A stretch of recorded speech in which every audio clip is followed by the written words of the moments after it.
All right, San Diego and Southern California, what's going on? This is hour one of Jon and Jim. We will try to reverse all the cursing going on with the Padres over the next few hours. And Kevin Acee will join us as we get you ready for Padres and Blue Jays round 2. Kevin will join us at 3. We'll talk to the general manager of SDFC, Tyler Heaps, coming up at 2:30 as well. Before we do anything, we do want to remind you again, we've got a great giveaway. We actually have great giveaways today, but we do have a pair of tickets for San Diego FC against Austin FC May 31st. You're going to hear a goal call from their play-by-play voice, and every time you hear that, call 877-767-4760 for a chance to qualify to win those tickets. We'll qualify someone this hour, 3 o'clock hour, 4 o'clock hour, 5 o'clock hour, and announce the winner coming up at 5:30. So we have those SDFC tickets, but back to the Padres, Jim. I mean, it's deja vu all over again. They've lost 4 straight. Same story in all of the games. They just cannot score. Last night they were shut out. The numbers are pretty damning here. I know it's only 4 games, but Padres, really trending in the wrong direction here now over a prolonged period of time. We talked about the 13 of 15 or 13 of 15. They're at 13 and 16 in their last 29 games, and more of the same last night in that loss to the Blue Jays. But they out-hit them, John. They did out-hit them. Now, does that count, though, as a win? They out-hit them. Right. And, in fact, I think they've actually out-hit their opponent in those 4 games. They have more hits over the last 4 than their opponents did in those games. How about that? Are they 4-0, really? They're really actually 4-0. Everything is fine. Yeah, I agree. And they've only out-hit their opponents combined by 1 hit. Okay, so they've out-hit their opponents by 1 hit. You know what? It's like everything's. I'm glad you put it that way. I am too. That way, it makes me feel a lot better knowing. You know what? They may have scored only 3 runs the last 4 games, and they have lost all 4 of those games. But dang it, they've out-hit their opponents combined over the last 4 games. So really, everything's not as bad as it may seem. Before you go further there, I've always hated that. To your point, it's when a football team loses 28-7, but you say, we held them under their rushing average. They averaged 200 yards rushing. We held them to 110. Or, this NBA team lost, but did you see what Oklahoma City shot from 3? We held them under their season average. We hit more threes than Oklahoma City. It doesn't matter. It's professional sports. It's about winning or losing. Zero sum. And the Padres in the zero-sum game are 0-4 in the last 4 games. So you might be asking yourself, if you don't know what we're talking about, why are you joking about them out-hitting the Blue Jays? Well, they did, but it was because what Mike Shildt said last night post-game that really irked me the wrong way. He said this, quote, "We out-hit them. We've out-hit our opponents the last couple games, just haven't been able to string anything together." Why even bring that up? I know you're Mr. Positive, but why even bring that up? That's a stat that literally does not matter, at all. It's more important, Mike, to score more runs than the other team. I don't care if it's 1 hit or 2 hits or 10 hits.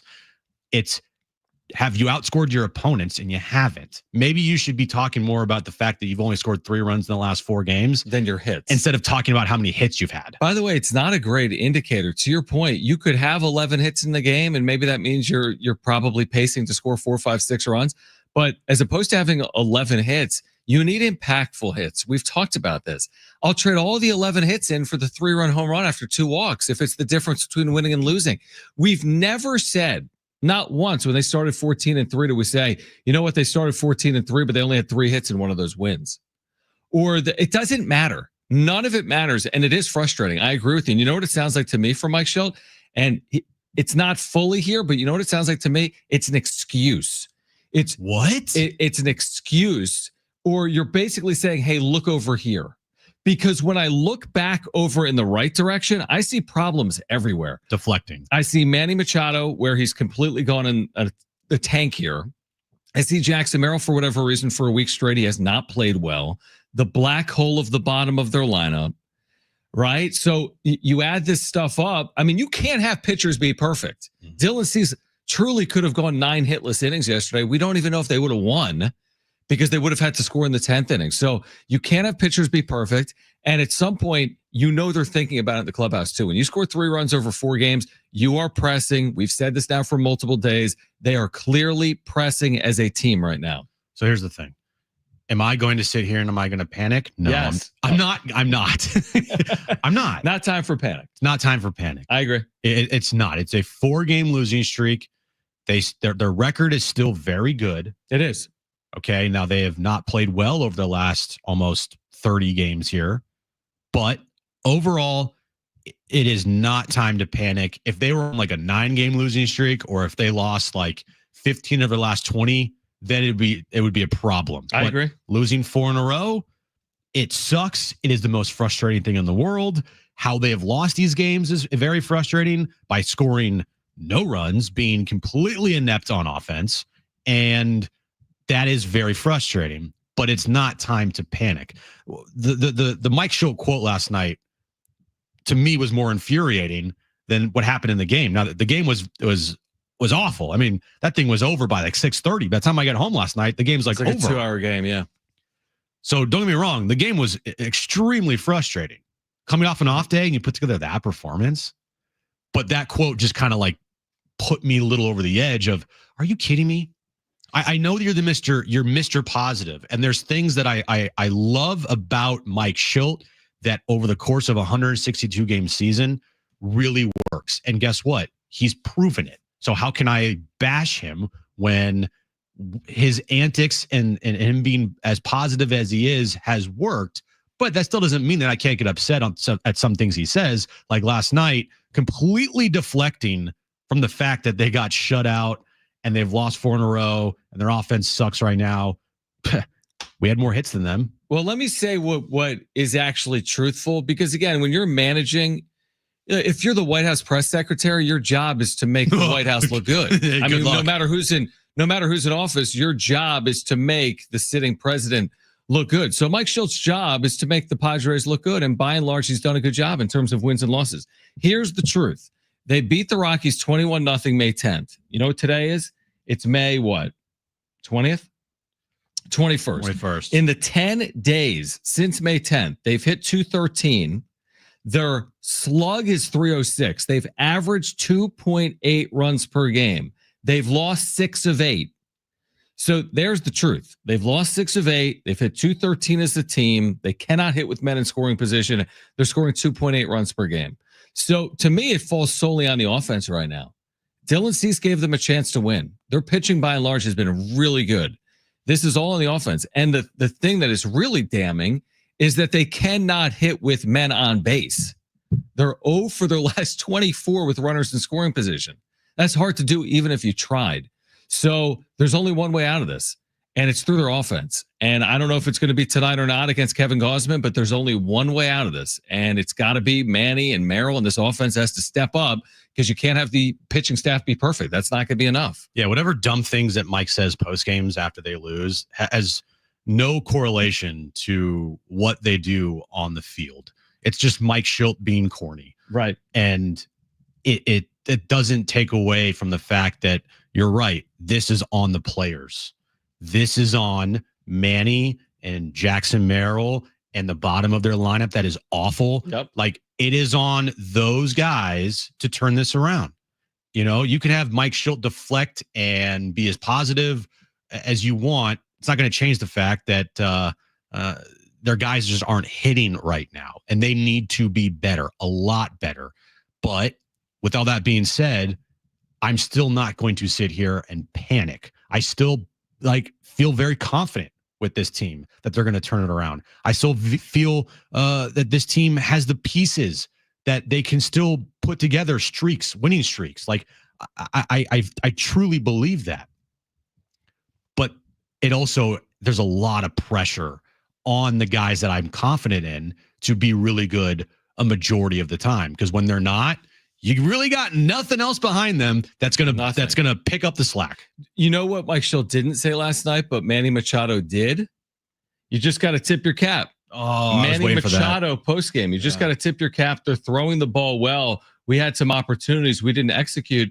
So just is what it is. That's a direct quote from Manny Machado. The truth is they didn't have opportunities. They had 3 at-bats with men in scoring position in the entire game. Is Manny Machado the king of baseball cliches? He goes well beyond. Back of the baseball card is what it is. It's baseball. It's baseball, long season. Yeah. Marathon, not a sprint. Yeah. He's got some good baseball cliches ready to go all the time. And now, again, oftentimes Manny at the end of the year gets some amount of last laughing in. You look up, he's done his part. He's helped his team win. That's why I'm not going to go too hard on Manny. Yeah, like either am I. I've said this for all the season. While he's had only 3 home runs, I believe that Manny Machado will get his numbers. Agreed. He'll get close to him. He'll die trying. Yeah, you're right. You know, but it also doesn't change the fact that he's 0 for his last 15. Yeah. And man, that's as Manny goes, the team goes narrative. It's becoming more true by the day. Well, I feel like last year is a perfect example. And you just look at his career here in San Diego. I would bet if you correlate, and Kevin's done the research on it, you correlate when Manny's been good, look at the team record. Guess what? The team record's really good when Manny's good. And when he's not good, the team's record is really bad. Or just average. I mean, 2019 second half, when the wheels fell completely off, he was awful. 2021. Yeah, exactly. I mean, you're right. It's been an amazing indicator. 2024 or 2023, excuse me. Yeah, 2020, 2022 with his good seasons. The start of 2024. Yeah, absolutely. With them getting off to, or 2025 too. He's had a good start. They've gotten off to a good start. Yeah. So when Manny's in a slump, more often than not, it's not 100% hit rate. It's not a like 100% of the time this is the case. No, of course but not. More often than not, at a pretty high clip, when Manny is struggling, the team goes into a funk. That's why all we want to see from him is hit in the postseason. Guess what? If Manny hits the postseason, if that's any correlation, maybe the Padres are doing some damage if they can get to the postseason. All right. We have figured out a way, though, to turn this thing around. We will we got the answers. Jinx the Padres, not necessarily Jon and Jim, maybe more Chat GPT, but we will unjinx the Padres on the other side. Plus, Tyler Heaps, SDFC's general manager. They're in the midst of a great start to their debut season. We're giving away tickets today. Be listening for that goal call. When you hear it, call 877-767-4760 for a chance to win 2 free tickets to see SDFC Austin FC May 31st at Snapdragon Stadium. This is Jon and Jim on San Diego Sports 760 and live on the iHeartRadio app.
All right, San Diego Sports 760 has 13 chances, $200,000 every weekday. The bonus Bucks giveaway, it's called. Every hour, 6 a.m. through 6 p.m. That includes our show right now. Listen for the keyword, then enter it at sportssd.com. Listen for that goal call. When you hear it, call 877-767-4760 for a chance to qualify to win 2 free tickets to see SDFC on May 31st.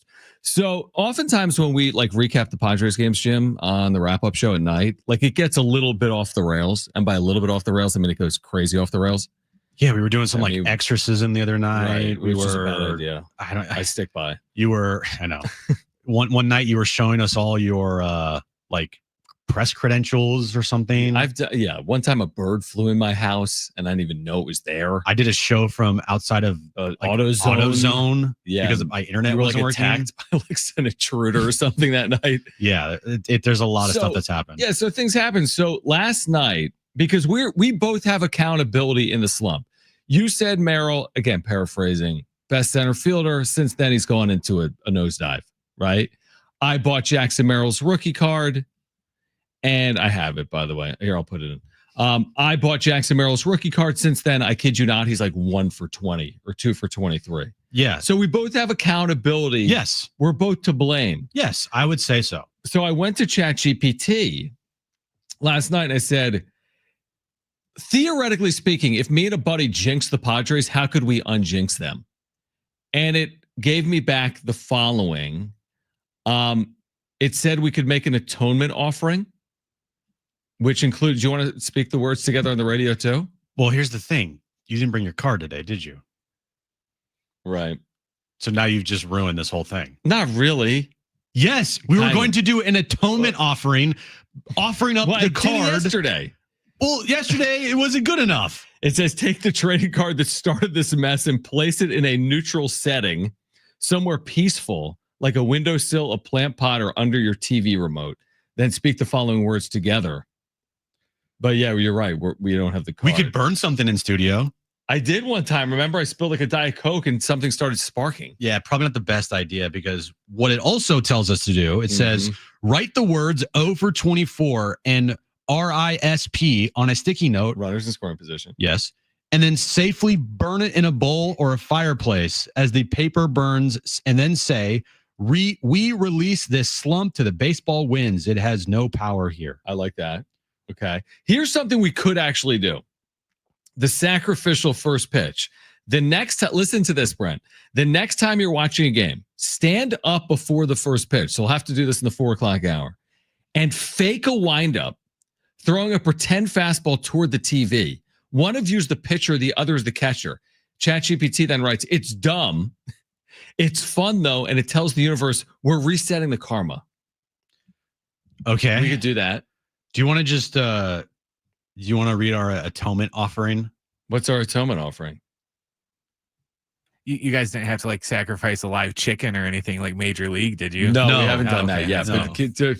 But don't tempt us. You want to read we honor the. Yes. Okay. Yes. All right. Well, how are we going to 1, 2, 3, read it? Yes. Just like last night. This is our atonement offering to turn this disaster around. This disaster that's still 8 games over 500 and a game out of first place. And this is with in mind your Jackson Merrill rookie card that you bought. And then immediately Jackson Merrill goes into a massive slump. Just a tailspin, man. He's a shell of the player he was a week ago. 2 for his last 24. Correct. I think it's 23, but whatever. All right. 1, 2, 3, then we read it? 1, 2, 3, then we read it. All right. 1, 2, 3. We honor this card and the player it represents. May it bring hits, not hurt. Runs, not ruin. Clutch, not curses. 3 hits tonight. I know I said 2 last night from Jackson. No, 3 for 4 with a double and give me 3 and two RBIs. 3 hits. Yeah. And a win. I feel better. I feel way better. This team is going to break out tonight. By the way, it also said to give the card a fresh start. Put it next to a Tony Gwynn bobblehead. It suggested. Oh my gosh, do we have a Gwynn bobblehead in there? We do not have a Gwynn bobblehead. And we have a Dave Winfield. You're right. Yeah, we have a Hassan Kim. But I didn't even bring the card in. Oh, we have a Tony Gwynn right there over there. We do. What are those called? I forget. Yeah. Anyway, we got plenty of bobbleheads over here that we can use for our and unjinxing this team. By the way, we have to do this, by the way, to make it official. Declare the jinx broken. It says, after doing all of the above, text each other. So me and you have to text each other, and we have to text, the jinx is lifted. The bats are alive. # Friar Faithful. Well, come on, get your phone out. I'm going to text the jinx is lifted. Mm-hmm. What else? The bats are alive. The bats are alive. # Friar Faithful. Friar Faithful. I'm texting you, but from my computer. All right, there we go. I did it. We just did it. We did it. There we go. And I'll post that. Boom. We're good, everybody. It says, yeah, you may want to post it. All right, we fixed the Padres. Hopefully they bust out in a big way. And look, we take credit. When they do score 7 runs tonight, that's us. That is all us, baby. And when they don't score, that's us. Exactly. Right? If this continues, that's us. It might take a day for the unjinxing of this team to go in effect, Well, we started this last night. I know. We're giving them 24 hours. We're trying everything we can. I mean, seriously, they should be doing stuff like this. Maybe they are, John. Maybe they are burning sage in the clubhouse. I mean, they've truly left the country to try to turn this around. It still isn't helping. Well, sometimes you gotta just let it play it out, and it will eventually turn. It will, because you play 160. This too shall pass. And that's why, honestly, I think Shildt said that last night. This too shall pass. And that's what I would say in all seriousness, that's why we're not overly concerned. These 4 games aren't their season. They're still 8 games over 500. They still have had a good year. It's just these 4 games have been bad. And it's their second 4-game losing streak this year. Remember last year? 4 5-game losing streaks in the first half. This year, 2 4-game losing streaks. Yeah, in the first so that's why months. I'm not in full panic mode. I was just upset with what Shildt said post-game last night. That's kind of where I'm at with today. I'm frustrated. Over the last 4 games have not enjoyed watching this baseball team play. But that doesn't mean that I'm throwing in the towel and be like, this team sucks. They have holes, big holes, and they have issues and problems that they absolutely need to address. There's no doubt about that. But my panic meter isn't fully in the red. I just hated what Mike Shildt said postgame.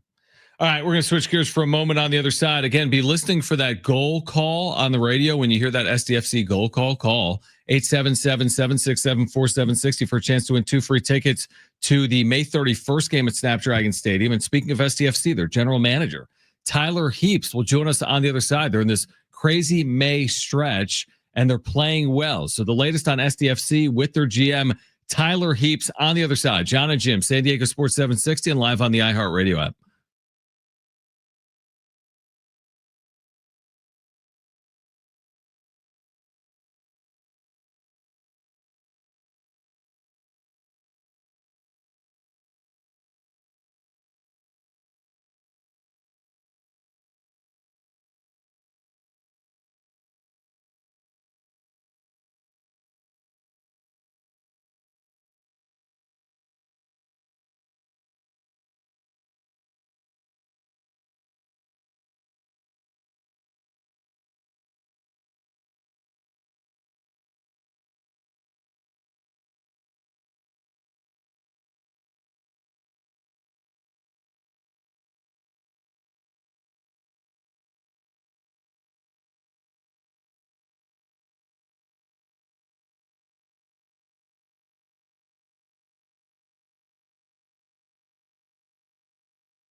All right, this update's brought to you by Rapid Radios. Padres, they have now lost 4 games in a row. They try to end their losing streak later this afternoon as they take on the Toronto Blue Jays in Game 2 of their 3-game series. Randy Vasquez on the mound for the Padres against Kevin Gausman for the Blue Jays. Eastern Conference Finals, Game 1 tips off later tonight in New York, 5 p.m. there. Other NBA news, SGA was named the NBA MVP this afternoon. And tonight, right here on San Diego Sports 760, SDFC Midweek Live, starting at 6 p.m. 1 full hour of SDFC talk with Adrian Garcia Marquez and Darren Smith. Rapid Radios are instant push-to-talk walkie-talkies offering national LTE coverage and no subscription ever.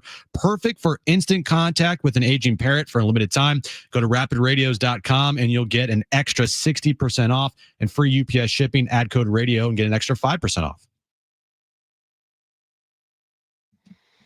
All right, Jon and Jim, San Diego Sports 760. And a reminder, be listening for the Adrian Garcia Marquez goal call, because when you hear it, all you have to do is call 877-767-4760 for a chance to qualify and win tickets to see SDFC May 31st against Austin here at Snapdragon Stadium. And on cue, we have Tyler Heaps back with us on your flagship home for SDFC. Tyler's the general manager for the club here locally. And Tyler, we always appreciate you hopping on. I'm curious, I wanted to start here.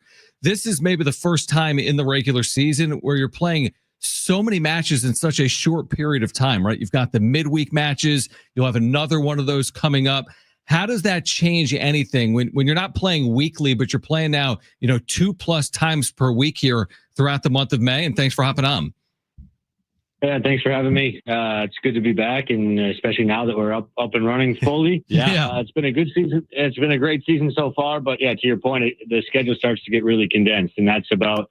We've been kind of preparing for this with the way that we train. We do train really hard, and we're trying to make the roster as big as possible to make sure, obviously, that we can have some rotations, which you'll see coming, especially with the international break coming up and so forth. But it's now about making sure that we're very in line with how we want to look on the field, making sure that the principles are consistent, but then also making sure that we've got guys that are ready to step up whenever the number's called.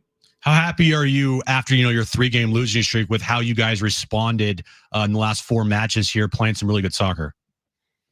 That's probably one of the proudest moments I think I've had this season so far, was that the 3-game losing streak, nothing really changed. It wasn't like we were hitting the panic button. It wasn't like people were pointing fingers internally. And I think that's a credit to the culture that we've been able to build here.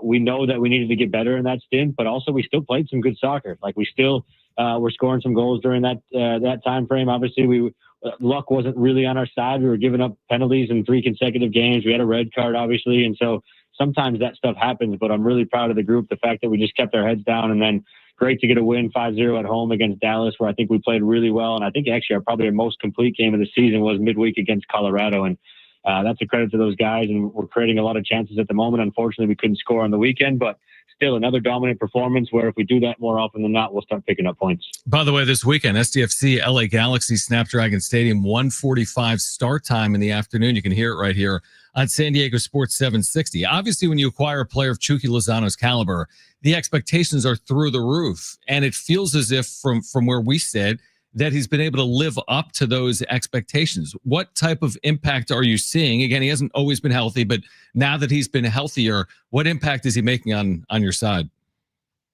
Yeah, I think he's been great on and off the field, and it's a credit to him. He obviously, we know the expectations that he puts on himself, but also that he has in this community. And so it's one that we've been working with him quite a bit on. I think early in the season, you saw him coming back from an injury that he sustained last season and was lacking a little bit of sharpness and match fitness. And then he obviously picked up the small injury, but he's put his head down and he's worked through that. And he's shown that he can contribute in this league and be a real leader for us. So contributing with goals and assists, but he's also been a tremendous teammate off the field. He's training really hard. He's in a really good way. And we're trying to support him to get him back to his highest levels and back in the national team, ideally. And then he's also created a really good relationship with some of the other guys.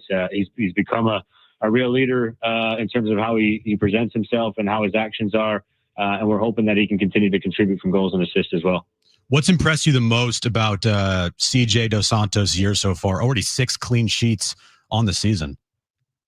Yeah, he's been tremendous. He's been a huge lift for us. He's been a firefighter at times, and that's what we expect out of our goalkeeper. He's been able to show that he's a tremendous shot stopper, and that's what we saw whenever we brought him in. He's somebody we had our eyes on from probably from the initial goalkeeping list that we created. We knew he didn't get a chance in Miami, and we thought he was ready to become a starter, and he's proven that. But he's also showed that he can be tremendous with his feet. We play a very risky way, and he obviously has shown a lot of composure in there. And our attack starts with him. Our attack obviously starts with him playing out of the back and making those connections with the center backs and center midfielders. And he's done a tremendous job, and he's one that we'll look to continue to build off of. And we go with his confidence. It was a tremendous moment the other night whenever he saved the penalty. And that obviously is a huge credit to him. I think he's been close on some of the others, and he's kind of kicking himself. But to have his moment there, and really the city, I think, has really showed the support in him, and he's one that will only continue to grow. Tyler Heaps is with us right now, SDFC's general manager. Again, SDFC LA Galaxy this weekend at Snapdragon Stadium. So 14 matches in. I mean, you're a healthy way through the schedule, right? 34 matches in the regular season. Where do you want to see the progress from here with this club as we enter the summer months? Yeah, I think our biggest thing that we're saying internally right now is consistency. We've had a very strong run of games, and I think we've been in every game outside of the one where we picked up a red card in. But that's a credit to the players and the staff, making sure that we're all up to speed as quickly as possible. But now we're just trying to put those consistent performances together and try to play as close to 90 minutes as possible. I think we've had some games where we've had a really good first half, and then we've dipped a little bit in the second, or vice versa. And so it is a new group, and making sure that we stick with the repetitions and making sure that we continue to train hard and stick with our principles. And then we go out there on the weekend and we really show who we are. And we can obviously hopefully score some more goals and start to finish off some of these teams and make sure obviously that we can keep picking up points, because that's really important in this busy stretch. Is games like this weekend against Galaxy kind of tricky in the sense that, like, you know, they have not won a match this year, and you don't want to be that team that, you know, they get their first win against? And so treating this match, like, is it a little different this week? Like, even though, you know, you're going up against a team that you faced this year already, how do you go about the club this weekend against Galaxy? Yeah, this league is crazy. Galaxy lost 7-0 to New York, and then they come and obviously they tie LAFC, who's a very good team too. And at the end of the day, Galaxy are a very good team. They've dealt with injuries, and obviously they're still the champions. They're still the champions until somebody else obviously takes that. They have struggled a lot, but I think it's due to a number of different reasons. And so they're coming off a very good derby performance, and obviously now they come down here having played us already, as you mentioned. And so we need to be sharp. This is no gimme. Whenever we lost to Charlotte, they were top of the East, and they haven't won in 5 straight. So this league is somebody where anybody can beat anybody, and I think it's why it makes it so exciting. And so we're going to need the support of the community this weekend. It's a huge game, and in these derby games, inches matter, and we need to make sure that we still play at the highest of our levels, and making sure that we can do whatever we can to hopefully walk out with 3 points. It's interesting because you're in this stretch, and I think I have it right. Maybe it's like 5 of 6 matches have been at home, so you obviously want to capitalize on that, because later in the year, you're not going to have that same advantage. You might finish with something like 3 of 4 on the road, or 4 of 6, or whatever it is. So how critically important, I mean, home field in this league matters, right? Like, you need to protect home field, and by and large, your club's been able to do that. Yeah, it's one of the most important aspects. If you look at the travel schedule, this is the most unique league in the world. Yeah. The travel that we go in for a normal away game is probably the longest European travel in a Champions League game that anybody goes on. And so making sure that you take care of your home points is definitely one of the most important indicators of success in this league. And to your point, we have been able to do that. There's a few ties that probably wish we would have done a little bit better in. And again, that loss to RSL stings, because we want to make this place a fortress, and the fans have been unbelievable. I think what you guys see behind the goal on the north side is they've really only started to grow, and I have no doubt in my mind that this weekend there'll be an extra sense of urgency just because of the team up the road are coming down, and we need to make sure that we continue to take as many points as possible in all games, but particularly the home ones. Am I right in saying that Anders Dreyer has played every single minute of every match so far? I think he got subbed out 15 minutes. He got subbed out to the 5-0 win. He didn't play the last 15 minutes. Right. That's the game I was thinking about. Okay, so other than that, I mean, he's played for you majority of every single match, every single minute, and he is, you know, for you guys leading the way. What does that say about him this year, that he's played as much as he has and he's performing the way that he is? Yeah, and Chris McVeigh, I think Chris McVeigh has played every minute. Chris and TJ every minute. Anders is close behind. With Yepe, I think, just behind that. But look, he's a world-class player. He's somebody that we were obviously fortunate to get.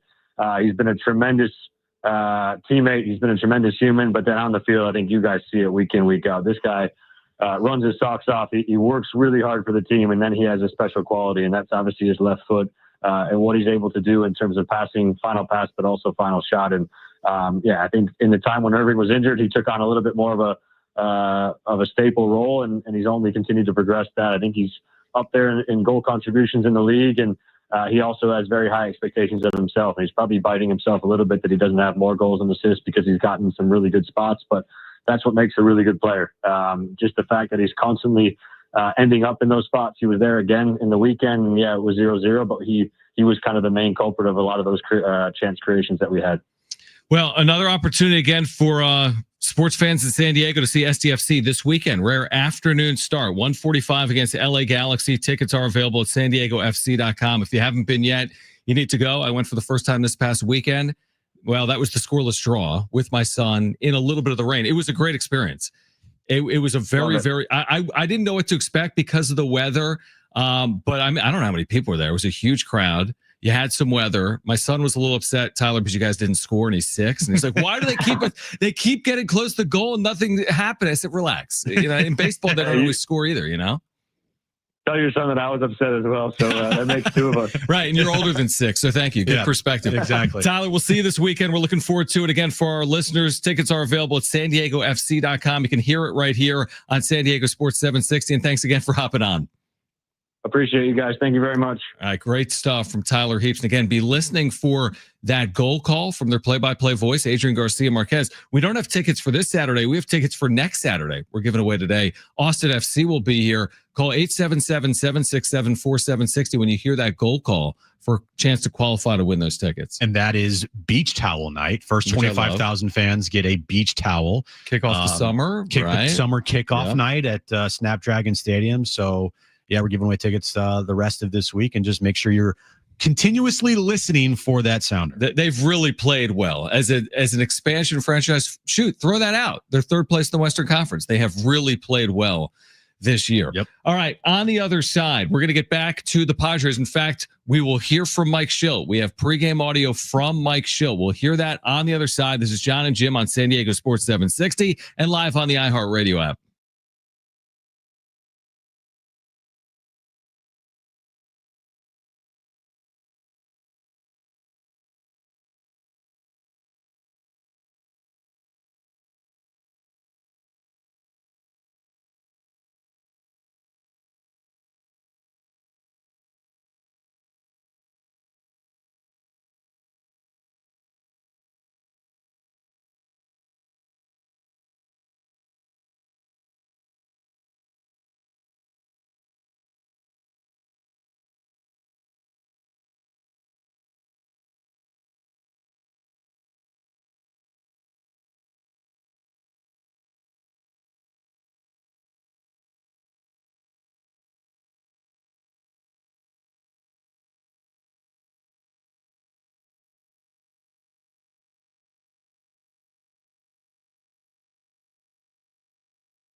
All right. Do we have the Mike Shildt pregame sound? I don't know where it begins or how long it is. We just had it sent to us from the Padres. We get the pregame audio, which we appreciate, by the way. It's 14 minutes and there were 3 questions asked.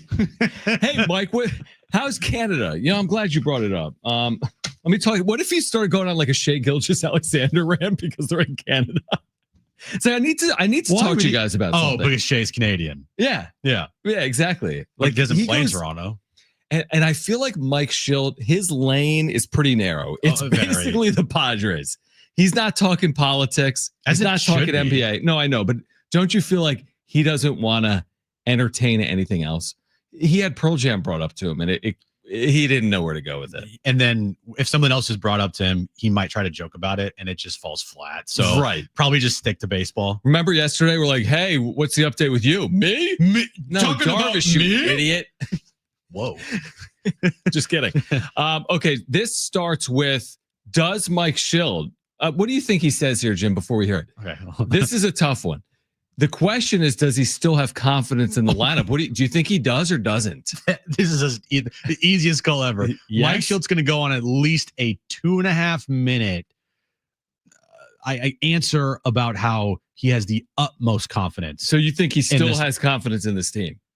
The most confidence that anybody's had in anything ever. Let's take a listen. I mean, I actually get the privilege to look at the scoreboard now, and it's like, wow, look at that lineup. That's a heck of a good lineup. Why would I not want to run it out there? So I can understand the question. I understand people's rightful, looking at it and questioning of it, perhaps. I don't know. But I'm looking out there at all-stars and World Series champions and maybe future Hall of Famers and all-stars this year and guys that have helped us contribute to a lot of success short-term and longer-term. And I feel great about it. I wish I could say I didn't plan that because that worked out well for both of us. Yeah, it looked great. Yep. Tatis in the leadoff spot, just wonder, is it more important that the bottom of the order gets on base for him, or no, that's just independent, that's where you like giving the spot? I wonder how much both of those play in. Yeah, that's a great question, because the thing about Toddy, and we have a fair amount of guys like that can hit anywhere in the lineup, which makes a good lineup, which what we have. Toddy is unique for a lot of reasons. Just his skill set's just, top of the league. But you look at it and you rightfully you go, okay, can he hit leadoff? Clearly, he can do that. Is it important that the bottom of the lineup helps flip the lineup? I think that's important, whether Toddy's leading off or, Louis leading off or whoever. But I also know that he's a disruptor to start the game. He's also, as I've done this a while now, you start to think about like turning the lineup over. Who do you want to turn the lineup over to? Toddy feels good, and either way, that's number. And if he's leading off, that means he's got the chance to hit more than anybody else in the game. So that feels pretty good too. But yeah, would there be value in hitting second? Sure. Some of your best hitters, the philosophy is they hit second. Well, we have a 3-time batting champion hitting second. So what's your criteria of best hitter? That's probably part of it. And then you kind of take it from there. But Toddy could hit 1 through 5, and have a rationale and feel great about all of it. But I think hitting first is a good spot for him, and he enjoys it. So that's part of the equation too. Randy did his job last year. Came up 3 different times and the team won about half his starts. It feels like there's a leap this year. Like a good pitcher. I just wonder, what's that leap for you that you've seen in Randy? I think like anything, and Buck and Scannick and Mud can attribute to this. Is there's a learning curve to play. There's a learning curve to being a big league player.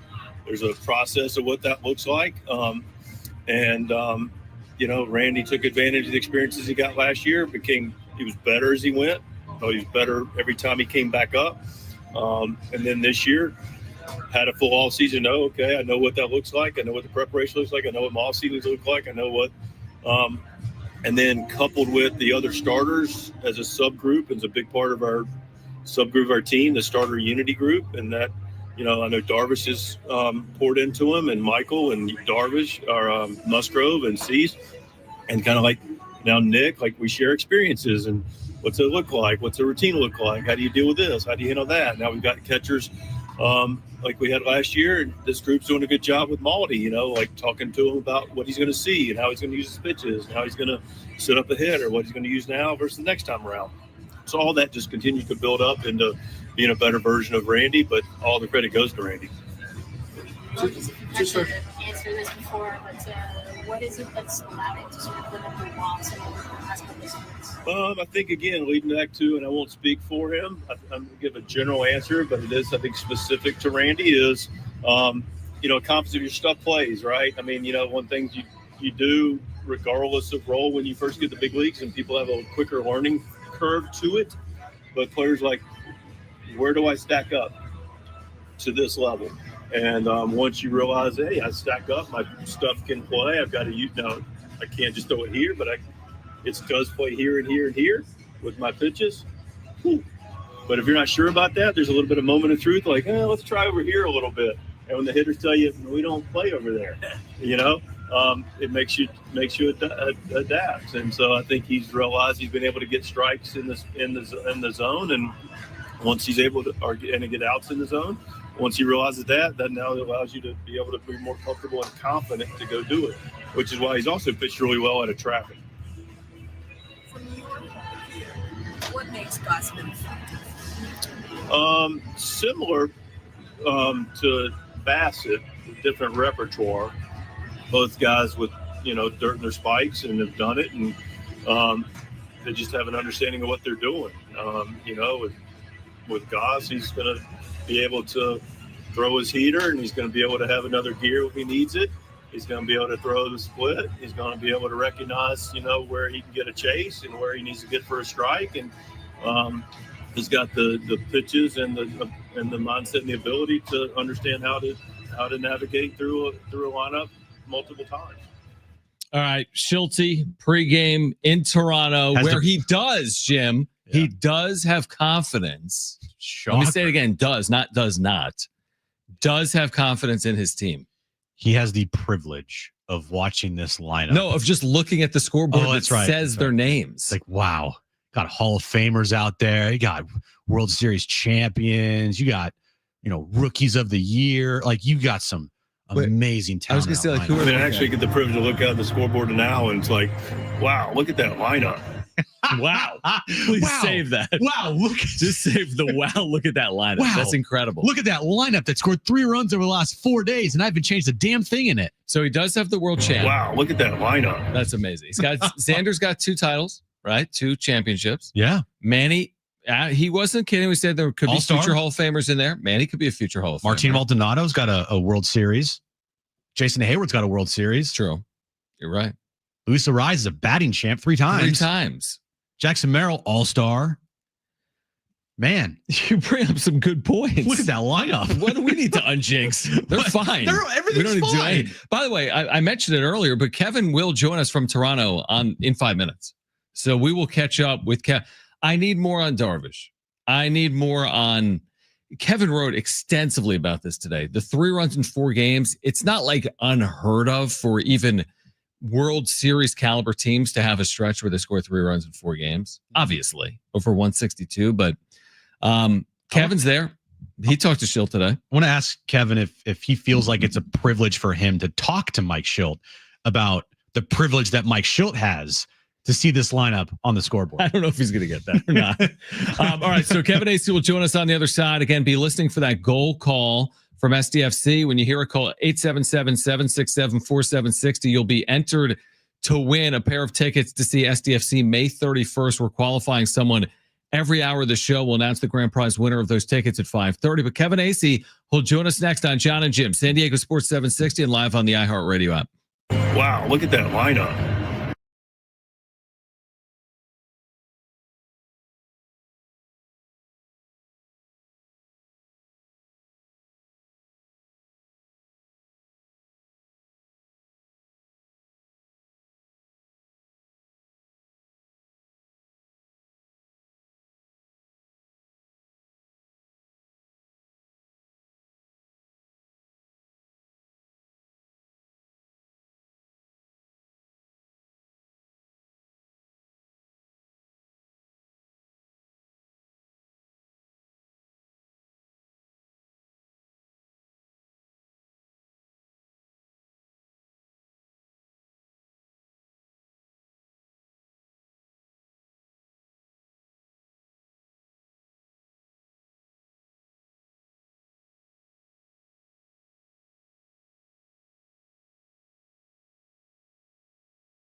Lozano went chuk, boom!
All right, this update is brought to you by Anderson Plumbing, Heating, and Air, Padres and Blue Jays. I keep wanting to say the Raptors for some reason.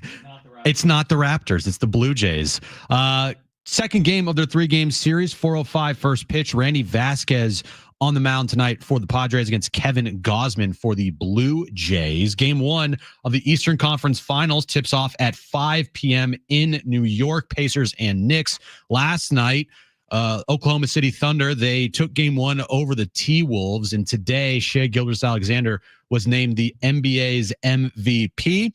And tonight, 6 p.m., 1 full hour of SDFC talk as SDFC Midweek Live with Darren Smith and Adrian Garcia Marquez right here on San Diego Sports 760. Anderson's drain stoppage guarantee. Solve issues for $63 or it's on the house. Nobody wows clients like they do. Anderson Plumbing, Heating, and Air has been privileged to serve over 500,000 residential clients for more than 45 years. Visit AndersonPHA.com.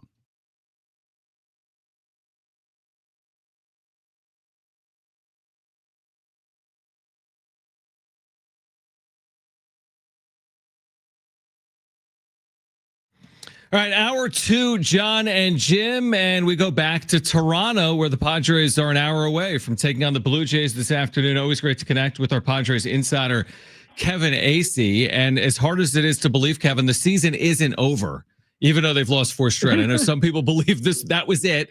They've lost 4 straight games. You wrote about this today, but for our listeners that haven't read it, can you put this in perspective? Obviously, they've struggled offensively, 3 runs in 4 games. But over the course of 162, this is something that's happening with most every team, right? That's what you wrote about today. Every team, except the 1923 and 1927 Yankees. And one of those teams is the one that we point to and go, the 1927 Yankees, like it's the greatest lineup ever, right? And they only went through 1 4-game stretch like this. Every other World Series team in 103 or 120 World Series has had like a half a dozen stretches of 4 games where they hit 212 or worse. Now, here's my issue, and I know that you guys talked about it. We've talked about it. Only a handful of those teams, and most of them were in the early 1900s, only scored 3 runs in those 4 games. Now, look, it happens. I'm not trying to make that more alarmist, but I do think this team, and it's a fine line, but they need to hit more home runs. Now, look, I've also talked about how last year, 65 games in the last year, they ranked 20th in the league in home runs. They finished ranked 8th. The weather heated up. Some of their line drives turned into home runs. But the bottom line is it's fine. I'm not trying to say it's not totally okay. They've got to address some things. I know Mike Shildt has no concern whatsoever. In fact, we just listened to Mike Shilt's press conference pregame. I know you were there. He's pretty excited to look out the scoreboard and see the lineup that he's put out there tonight. Is there, I guess, anything that you can think of that they could do this lineup? I mean, we've talked about it, but it doesn't feel, Kevin, that because fans are upset that, same lineup. It doesn't feel like there's really much they can do with this lineup. I agree. I mean, I couldn't agree more. And I'm trying to rack my brain because I'm not like, there are a lot of smart fans. I mean, there are a lot of people that know baseball. So I don't want to just dismiss it out of hand, but like, could you swap Arise and Tatis? Okay. I mean, okay. Could you? What are you going to do with Merrill? Are you going to drop him down? Are you like, I just don't know. And then, it is true that Jason Hayward hit 103 for 11 games. He's 2 for 6 in his last couple games. His 2 of the 4 hardest balls he's hit all year. Is that an issue? Sure. But you know what? Manny Machado going 0 for 15 in the last 4 games is an issue. So I agree. I don't know what sort of things you guys have bandied about there in terms of solutions, but look, he moved Jake Cronenworth down. I think to an extent, Jake is on base. It was try to get more people on in front of Fernando, and also Gavin Sheets justified to move up a little bit into more of a production spot in the number 6 spot. Like they have made changes, but I don't know what changes they're supposed to make after the full change. What'd you say, Jim, yesterday? Maybe flip-flop Merrill and Machado? I that's the only thing I could think of to maybe try to get those two guys out of their slump, because they're the most important people in the lineup. So, if they're the people that need to get going, maybe you just flip-flop them and hope that works. I don't know. That's all I came up with. And then here's my thing: okay, good. Yeah. I mean, absolutely, sure, why not? But then, if it doesn't work, then what did you just do? I don't know that there's some sort of harm you did, but you told the players just by doing it that there's something you wanted to mix up. I'm not arguing against it. I'm just saying, have this thing that I try to do is if I don't have a solution, then I don't complain. Yeah, it's fair. And my job is to try to not only report what has happened, but sometimes to be ahead of it. And I've tried, man. And I actually thought that let me set the scene for when I asked Mike the question about the lineup. Mm-hmm. Over my shoulder, as he's looking at me, is the lineup. Guys, and the batting averages, Tatis 306, Arise 297 or whatever it is, Machado 319. So their season numbers for the first 6 guys, pretty darn good. So it was like this kind of funny moment, and it was legitimate that he's looking out. And if you just walked in the ballpark and you would go, oh, wow, look at that Padres lineup. That's a really good lineup. So it's hard to argue with him there. Now, again, and Jim, you said it. Those are the 2 most important guys, and they've stunk. So they're 2 for 30, and one of them has both those hits in their singles, Machado and Merrill over the past 4 games. Kevin Acee is our Padres Insider. Good insight. He's in Toronto. Padres are getting ready for the Blue Jays game 2 of this 3-game series, trying to snap a 4-game losing streak. We talk about it all the time with you, Kevin. Yu Darvish. I'll position it this way. In your opinion, because you are reporting on it and covering this beat, does the organization have some type of responsibility to be a little more forthcoming with the situation? Because I think by being so open-ended with it, day to day, and we'll see, it's leading us down this path of I'm just going to speculate, because why is it playing out like this with Yu Darvish is my question. Should they be more forthright? Is it personal? Is it health related? Why did he make a rehab start only to not pitch 5, 6, 7, 8, 9 days later? So I tried to sort of hint at that, and today's he's just not feeling right. Yeah. And I have a little bit further explanation coming out here pretty soon.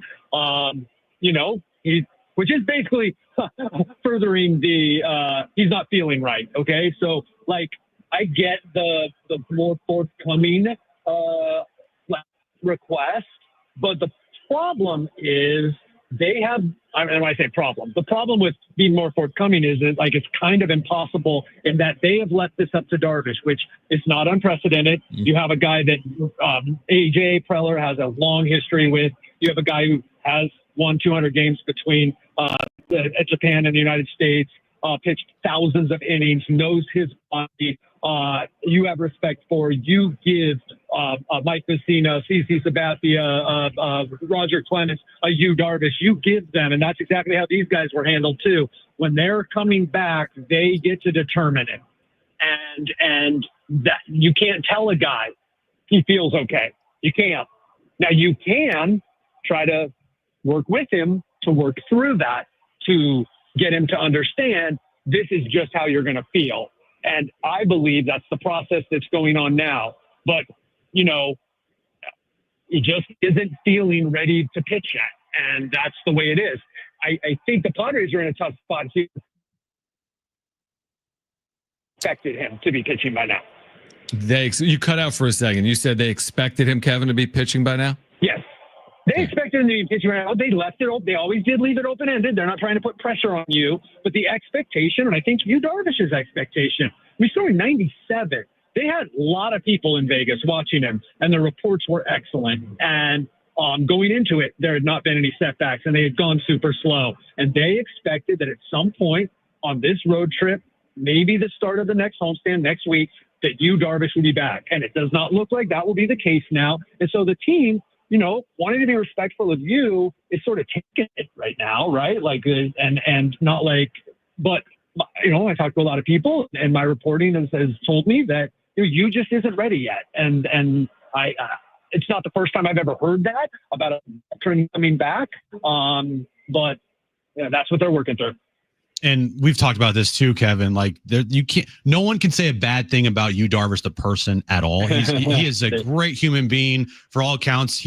Everybody loves Yu Darvish, but you know, the contract is the contract, and when you're getting paid almost $20 million a year to do, you know, what you're not doing it does become a little bit of an issue, because maybe that money could have gone somewhere else. To my next point is like left field, catcher. How big of a priority and how soon is AJ Preller going to potentially address these issues in the lineup? Okay, so first thing I want to say is remember that Yu Darvish gave back a bunch of money last year. So he did. Right. I'm not trying to discount your point as a general point, but when we're talking about Yu Darvish, he stepped up and did what other players might not do, and you really couldn't have blamed those other players because it's their money. But when he had a personal issue, he forfeited, and I forget we're talking $6 million or something. I was just talking about this year, Kevin. I was talking about this year. I know, yeah. but you kind of have to look at his history and say, I get it. He was trying to come back. He's not doing this on purpose. So I get it. Anyway, catcher. I don't think catcher's an issue, though. Yes, I understand that Maldonado's on a 3-game hitless streak, and that is kind of a void when he's, you know, one pitch out guy. But they've addressed the catcher thing, in that these two guys are handling the pitching staff pretty well, and that's where they're going to go. Left field, look, I do believe, as much as they tell me, no, we're looking at internal solutions, I believe that they are looking, I don't have any hard evidence that they are actively a left fielder. But what I do know, and that people have acknowledged, is they cannot have Jason Hayward hitting 185. And, you know, they can't have their platoon hitting whatever it is to something. Can't happen. Can't be that void.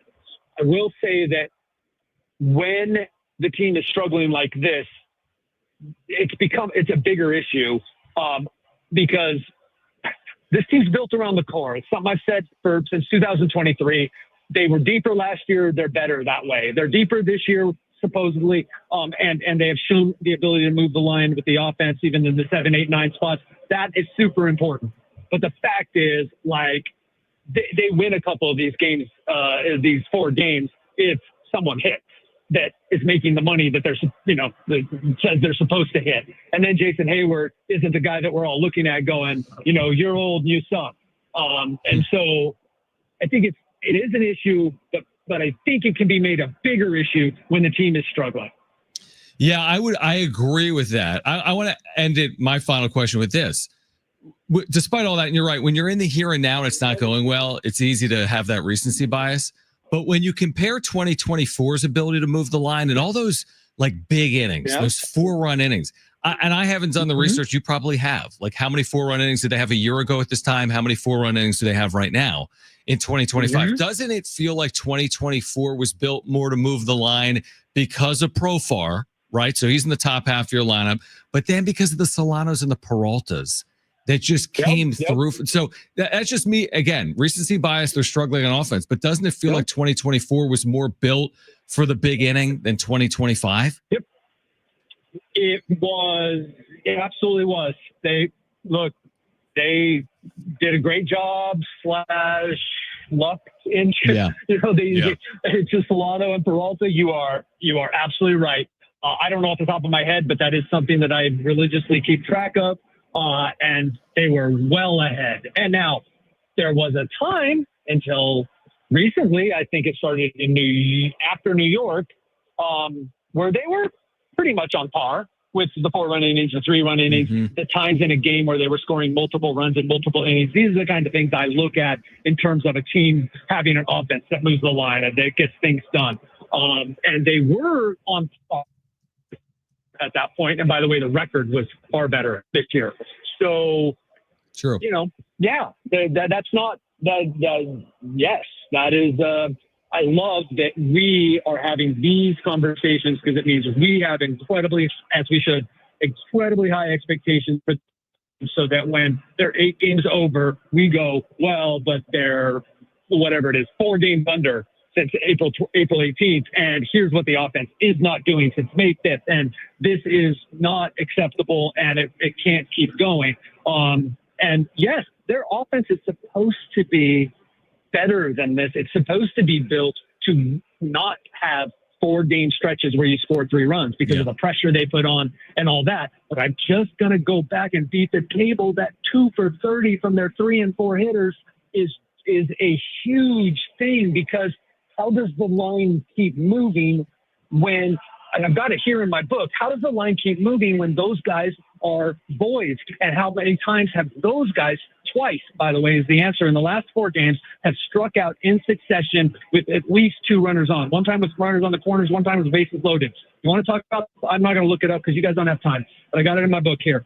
How many times in the last couple games? I mean, Jose Iglesias was batting 8th and he went 2 for 3. The bottom 3 one of these days, or 2 of the last 5 games, I think, went like 4 for 10 and 3 for 9. It hasn't been that bad. Manny Machado, Jackson Merrill have stunk.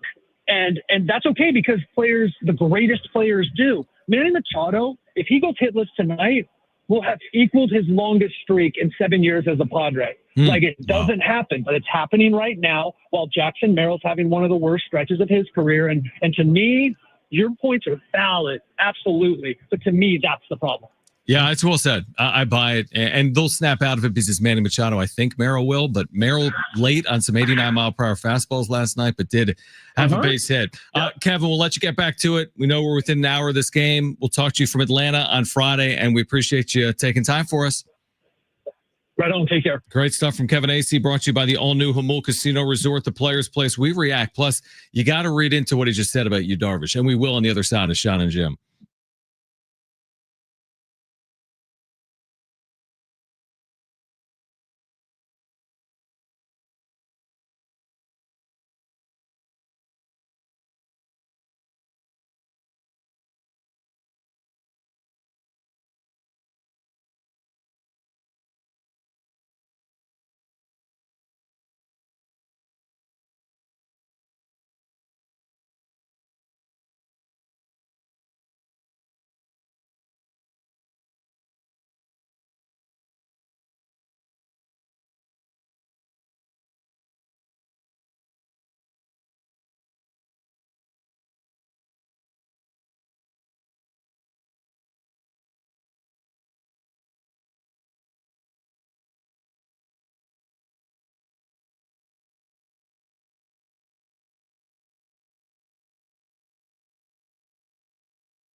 All right, San Diego FC back Saturday. LA Galaxy will be here, Snapdragon Stadium. You can hear the match live Saturday starting at 1:15 in the afternoon right here on San Diego Sports 760. Your home for SDFC. Be listening for that goal call from their play-by-play voice. When you hear it, call 877-767-4760 for a chance to qualify to win 2 free tickets for their upcoming match May 31st here at Snapdragon. We'll get back into what Kevin just told us about Yu Darvish, because we have the audio we can play back for you momentarily. Remember yesterday, you're like, my antennas are raised. Mm-hmm. My antennas are like all the way up with Darvish, right? Oh, yeah. Like I got questions everywhere. And Kevin's going to post something here probably within the hour before this game starts, would be my guess, because he's got more than he told us, because he said that in that clip. But this is really fascinating at this point in terms of where it goes next with Darvish. You don't make a rehab start and then all of a sudden just not have a schedule after that. Mm-hmm. Like, especially with a guy like Yu Darvish, who is older, who does know his body very well. You know, you got to plan these things out. So when he goes on a rehab assignment last Wednesday and he makes a start in AAA, that's the start of him coming back. And so we talked about like wasting bullets. You don't want to waste too many bullets in the minors. So then you think, okay, well, he's going to then throw his bullpen and then he'll be ready for either the Toronto series or the Braves series. Well, that's not even close to happening. So because of that, and with no word on why it's happening, the antennas and the why would he do that is absolutely a fair thing to think. No doubt about it. Do we want to hear it here? Yes. It's about 2 minutes. You took the question out, right? So I can ask it. I asked Kevin, why hasn't the organization been more forthcoming with Yu Darvish? So I tried to sort of hint at that in today's, he's just not feeling right. Yeah. And I have a little bit further explanation coming out here pretty soon. Which is basically furthering the, he's not feeling right. Okay. So like, I get the more forthcoming request, but the problem is they have, and when I say problem, the problem with being more forthcoming is that like it's kind of impossible in that they have left this up to Darvish, which is not unprecedented. You have a guy that AJ Preller has a long history with. You have a guy who has won 200 games between Japan and the United States, pitched thousands of innings, knows his body. You have respect for. You give Mike Messina, CC Sabathia, Roger Clemens, Yu Darvish. You give them, and that's exactly how these guys were handled too. When they're coming back, they get to determine it, and that you can't tell a guy he feels okay. You can't. Now you can try to work with him to work through that to get him to understand this is just how you're going to feel. And I believe that's the process that's going on now. But, he just isn't feeling ready to pitch yet. And that's the way it is. I think the Padres are in a tough spot. He expected him to be pitching by now. You cut out for a second. You said they expected him, Kevin, to be pitching by now? Yes. They expected him to be pitching right now. They left it open. They always did leave it open-ended. They're not trying to put pressure on you. But the expectation, and I think Yu Darvish's expectation, we saw in 97. They had a lot of people in Vegas watching him, and the reports were excellent. And going into it, there had not been any setbacks, and they had gone super slow. And they expected that at some point on this road trip, maybe the start of the next homestand next week, that Yu Darvish would be back. And it does not look like that will be the case now. And so the team, wanting to be respectful of you is sort of taking it right now, right? Like, and not like, but, I talked to a lot of people, and my reporting has told me that you just isn't ready yet. And I, it's not the first time I've ever heard that about a veteran coming back. But that's what they're working through. This is just how you're going to feel right now, is what Kevin said the organization might be relaying to Yu Darvish. That means he doesn't feel right. That's interesting. That's the part I took away the most, was he doesn't feel right, but the team watching him and examining him, they're like, that's how it's going to be. There's nothing wrong with you. So this is probably how it's going to be. We don't see anything that is going on with you structurally. I'm sure they've done MRIs. I'm sure they've done everything they possibly can. And they don't see what's wrong, But Yu's like, I don't really feel like myself. But the team's like, well, that's probably how it's going to be here.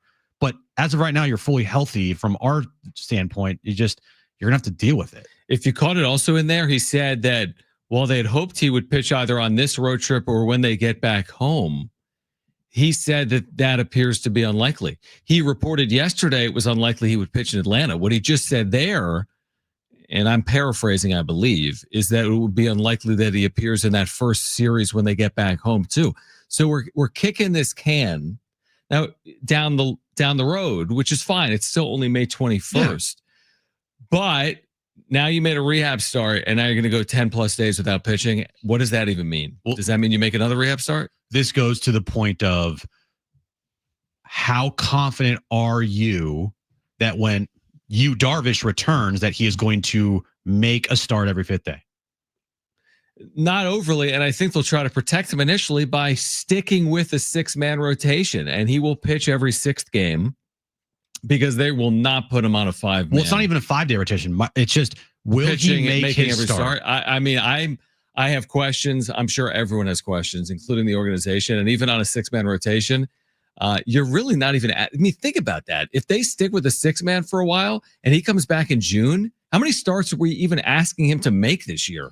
It's more important that he is healthy for a postseason run, but also I want him to feel confident when he goes out there that if he does not feel right, that he can push through it, or he's going to continue to make his other starts, and how much is it going to affect him? It's interesting. If what matters is the postseason, we'll talk about this on the other side. If it's what matters is the postseason, then maybe you do put it off for longer, but you're still going to get there. Yeah. We do have some good news for Padres fans to share on the other side.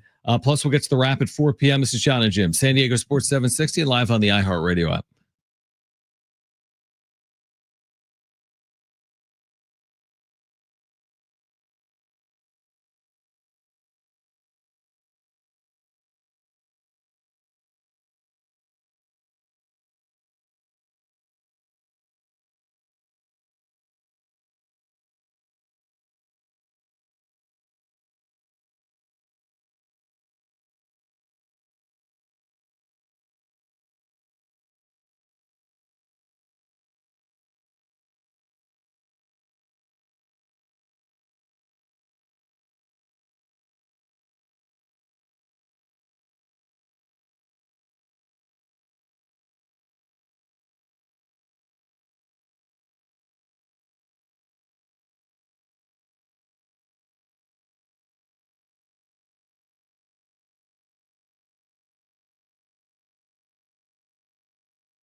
All right, this update's brought to you by Mattress Firm, Padres, and Blue Jays. Game 2 of their 3-game series, 4:07 first pitch. Randy Vasquez on the mound for the Padres against Gausman for the Blue Jays. Kevin Gausman for the Blue Jays. Tonight, game 1 of the Eastern Conference Finals gets underway in New York. Knicks and Pacers, 5 p.m. tip time. Shai Gilgeous-Alexander was named the NBA's MVP this afternoon. And tonight at 6 p.m., 1 full hour of SDFC talk. It's SDFC Midweek Live with Darren Smith and Adrian Garcia Marquez. Don't postpone better sleep. Shop Mattress Firm's Memorial Day sale now. Upgrade to a premium bed from a curated selection and take your rest to the next level. Don't miss out. Visit Mattress Firm today. Get matched with sleep at night.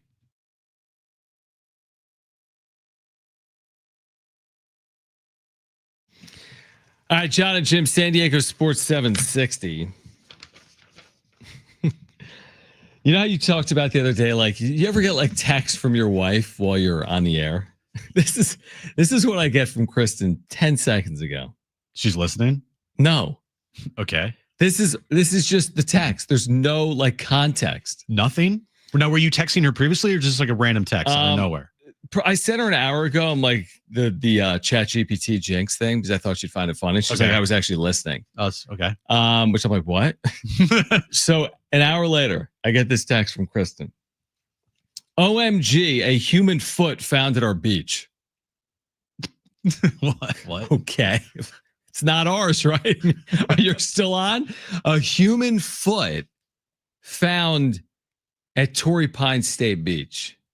Is she saying, oh my God, because that means potentially there's like a body, a murder? Well, there's a pretty good chance that someone's not alive if a foot washes up, I would think. A little scary. But I mean, there's probably a lot of feet in the ocean. Hasn't Jones been trying to search for treasures at the beach lately? Yeah, we're not looking for human feet. Take Jones, have Kristen take Jones down there and see if they can find the body. I mean, what's our theory there? You think Jones would be happy? Like, oh, mom, I found a body. It's like cats and dogs. They bring like the rat to you, right? A cat like brings a mouse. Yeah, to look at me, mommy. Yeah, here's a dead bird for you. Yeah, like I don't want the dead bird. Cat. So you don't want Jones to find a dead body? No. Okay. But anyway, it goes to what you said earlier, like the things that we get texted during the show. Oh, I know. And then they have human foot. Yeah. And then they're expecting us to like have a thorough response to that. Like, I don't know what to say. I have 2 responses, Kristen. It's not my feet and I didn't do it. So like, I don't know what else you want me to say. Yeah. And it's not your feet and it's not Jones's feet. So it's all good. Like there's feet all around the world in the oceans would be my guess. Okay. I have some good news for Padres fans and I'm quasi serious. What do you got? So Kevin Gausman tonight. Again, could I be jinxing this? Sure. But whatever. Did this the other day, by the way. Well, it kind of didn't work the other day. It didn't work at all. What is going on, dude? Hold on. Here's what I have. Is this what players have done against Kevin Gausman in their career? Absolutely killed him. Oh, great. And I'm not kidding. So 7 innings, 1 run. Well, it's not my fault if that happens. Padres? It's not my fault. I have to say this for a listener. It's your fault. Why does this thing keep shrinking? Okay, here we go. Xander Bogaerts in his career off Gausman has hit 315. That's in 54 ABs. All right. Manny Machado off Gausman has hit 316. Fernando in 17 ABs has hit 471. Luis Arraez 7 for 9 lifetime off Kevin Gausman. If they get shut out tonight, I'll walk from 760 to 1015 KGB. K. Paul Pierce. Great. Now they're going to score 1 run tonight. We've already tried to unjinx them, and then you just put the jinx back on, dude. What are we doing here? I need to fill time. I know. We have a 4-hour freaking show. We need to fill content. Xander is 17 for 54 off this dude. So he better go 2 for 4 tonight. Manny's 6 for 19 with 2 homers. So he better have at least a double. Nando's 8 for 17 with 2 homers. Lead off with a home run tonight. Hayward's 2 for 9 with a homer. Get an infield single. I mean, for Arraez to be 7 for 9 off this guy. If Kevin Gausman starts the game like 12 up, 12 down, tag me. Oh, this is your fault. Tag me. Tag me. This will be 1,000% your fault this time. And I would agree. You're right. You spent so much time on jinxing and then I re-jinxed. You re-jinxed. Well, would you prefer if I said no Padres ever gotten a hit off Kevin Gausman? He's due for a no-hitter. Yes. At least lie to me. At least lie to our listeners. What should I do if the Padres? I'm willing to make a bet. Oh, you are? That's the first sign of a bad thing is making a bet. It's the first sign you're re-jinxing. Yeah. What do you want me to say in terms of they're going to score runs tonight?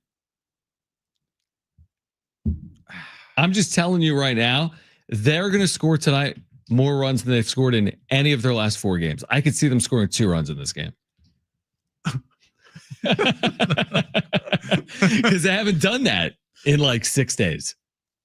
I think tonight is the night they put it all together and score 2 runs in Toronto. If they don't score 2 runs, if they don't have a breakout game tonight, a breakout game's 2 runs. Well, they got to win this freaking game, John.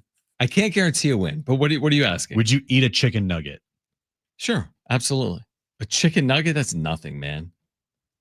Will you bring it in? I'm kind of hungry, to be honest. Me too. I need one right now before the game. I want some chicken strips from McDonald's.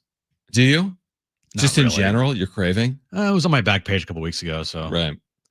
Yes, I will absolutely I'll go further. I will have not just a chicken nugget. I will have a chicken strip tomorrow if the Padres score 1 or fewer runs tonight. Ooh, chicken strip. I'm living dangerously. You know, if I go and get Chick-fil-A or McDonald's and you have a chicken strip, so good. It's gonna be the best thing you've ever eaten in your entire life. I want one so badly. My mouth is watering. Chris and I were just talking about the other day. We're like, why don't we eat meat again? Like, here's the thing. I love this conversation. By me not eating meat, have I really saved like all of a sudden we don't need cows? I mean, like, I think other people are going to eat meat. Like, so if my purpose is like, I like cows. So explain to me again why you guys don't eat meat. I'm pro cow. Is that the reason why? I mean, I think it's healthy. I think it's healthier. I think it's diet based. It is healthy. There's all to those still documentaries about meat. like how the meat industry, like, like how they package this stuff and how they put it together. Like, it's a lot. Like, show me the sausage, not how it's made. You don't want to know how the sausage is made, is my point, because I've seen those documentaries. All right. Perfect solution for you. Okay. Guarantee you it'll be healthy. It's good for you. You don't want to eat it every night, but it will be good. Turkey? No. It's meat. It's organic grass-fed ground beef. That stuff, trust me, it's like you don't have to worry about these animals have the best life in the world until they don't. Yeah. Organic grass-fed ground beef. Get that. Have like a pasta, cook some noodles. And put the meat in there? Yeah. With the sauce? Yes. So it's like a bolognese. Start small. And trust me, it's not gonna kill you. You want me to? We're doing too much jinxing and unjinxing and doing and undoing. I've turned you into a meat lover. Right. I've gone a decade without any meat. Mm-hmm. I lost a bet or two, but I've gone a decade without. And now because I'm hungry and because we're like, we should do it. Will it turn the Padres around? Maybe. And if it does, then you're going to have to continue to eat meat, bro. I'm just sitting there before Game 6 of the World Series pounding burgers because they've been playing so well. I'm not telling you to go out and get, In-N-Out or McDonald's burger every day because you would get sick. I would get sick. Yeah. Like I remember the last time you ate it was In-N-Out burger, you did not feel well. No, and I only had 2 bites. It was so good. Yeah. It was so good. But if you had some organic grass-fed ground beef and you just cook that up, put some onions, mushrooms. You like mushrooms, right? Of course you do. Yeah, I do. Absolutely, I do. All right. And put a little garlic in there, and then you put the ground beef and you mix that up, cook that, and you put some tomato sauce in there and put some pasta in that. Right. It's great for the whole family. It's but easy aren't there meal. Some athletes that don't eat, like, wasn't like Cam Newton like a vegan? Haven't there been some like Olympic athletes? Not that I am, but haven't there been some really like do I have to eat meat? No, I don't have to, but I do think it tastes better. But what would you do if you didn't eat meat? What would you cook? There's no world I can see myself not eating meat. I would die. Do you ever have a meal? So is there ever a dinner where you don't eat meat? Yeah. You're having pasta. Yeah. But in the pasta, I usually have meat. Meat. I eat a lot of fish. Yeah, I eat fish. Like, what is it about fish to meat? What do you eat? Like last night, what'd you have for dinner? No idea. What? It wasn't good. I mean, it's just something I eat. No, I mean, come on. I'll tell you. Are you serious? Last night. No, I'm dead serious. You don't remember what you eat? It was like beans with risotto and broccoli and red sauce, and it may have been leftovers. Did Kristen make that? Yeah, she does a really nice job considering we can't eat meat. It's like if you had a lineup without your best players in it. You know what I mean? Like considering if you didn't have Manny and Toddy and Arise and Merrill, that's like, you know what I mean? Like you wouldn't be as good of a cook if you took away meat from your menu. So the Padres wouldn't be as good of a team if you took the best part of the team off the team. That's my point on not eating meat. Yeah, it might be a problem for you to eat meat. I'm not eating meat. I know you aren't. But I'll have a chicken finger if they score one run or fewer tonight. Okay. One chicken finger will change your life, and then you'll be very sick. I love chicken fingers. Except you don't eat chicken I fingers. used to like them.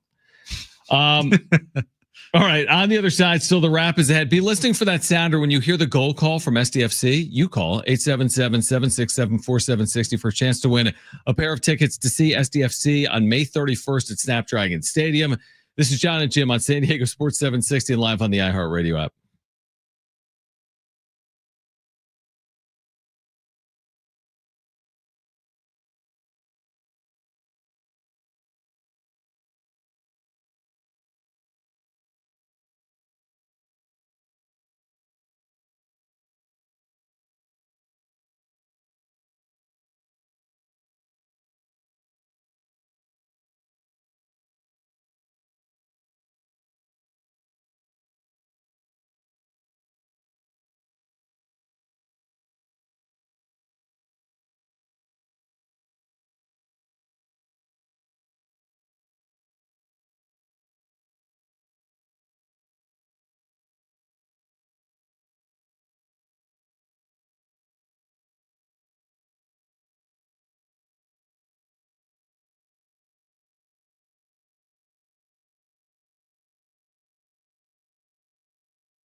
Goal!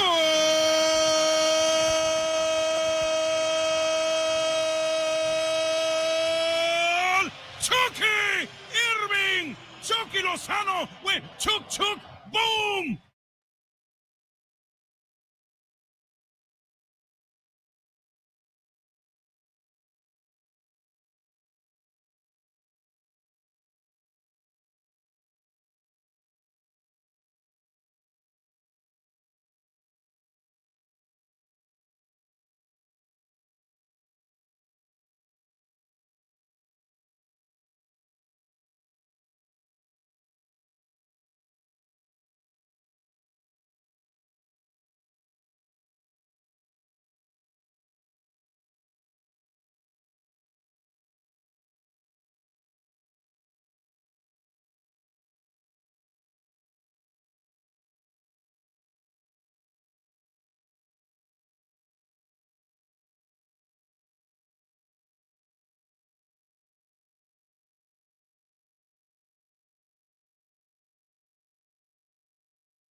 All right, the wrap coming up at 4 p.m. Again, you've got chances to qualify to win SDFC tickets. The next time you hear that goal call from Adrian Garcia Marquez, their play-by-play voice, all you have to do is call 877-767-4760 to qualify to win. We'll announce the winner of those tickets coming up at 5:30. All right, so Padres game 2, again, coming up in about 20 or 30 minutes. Padres trying to bounce back in a big way.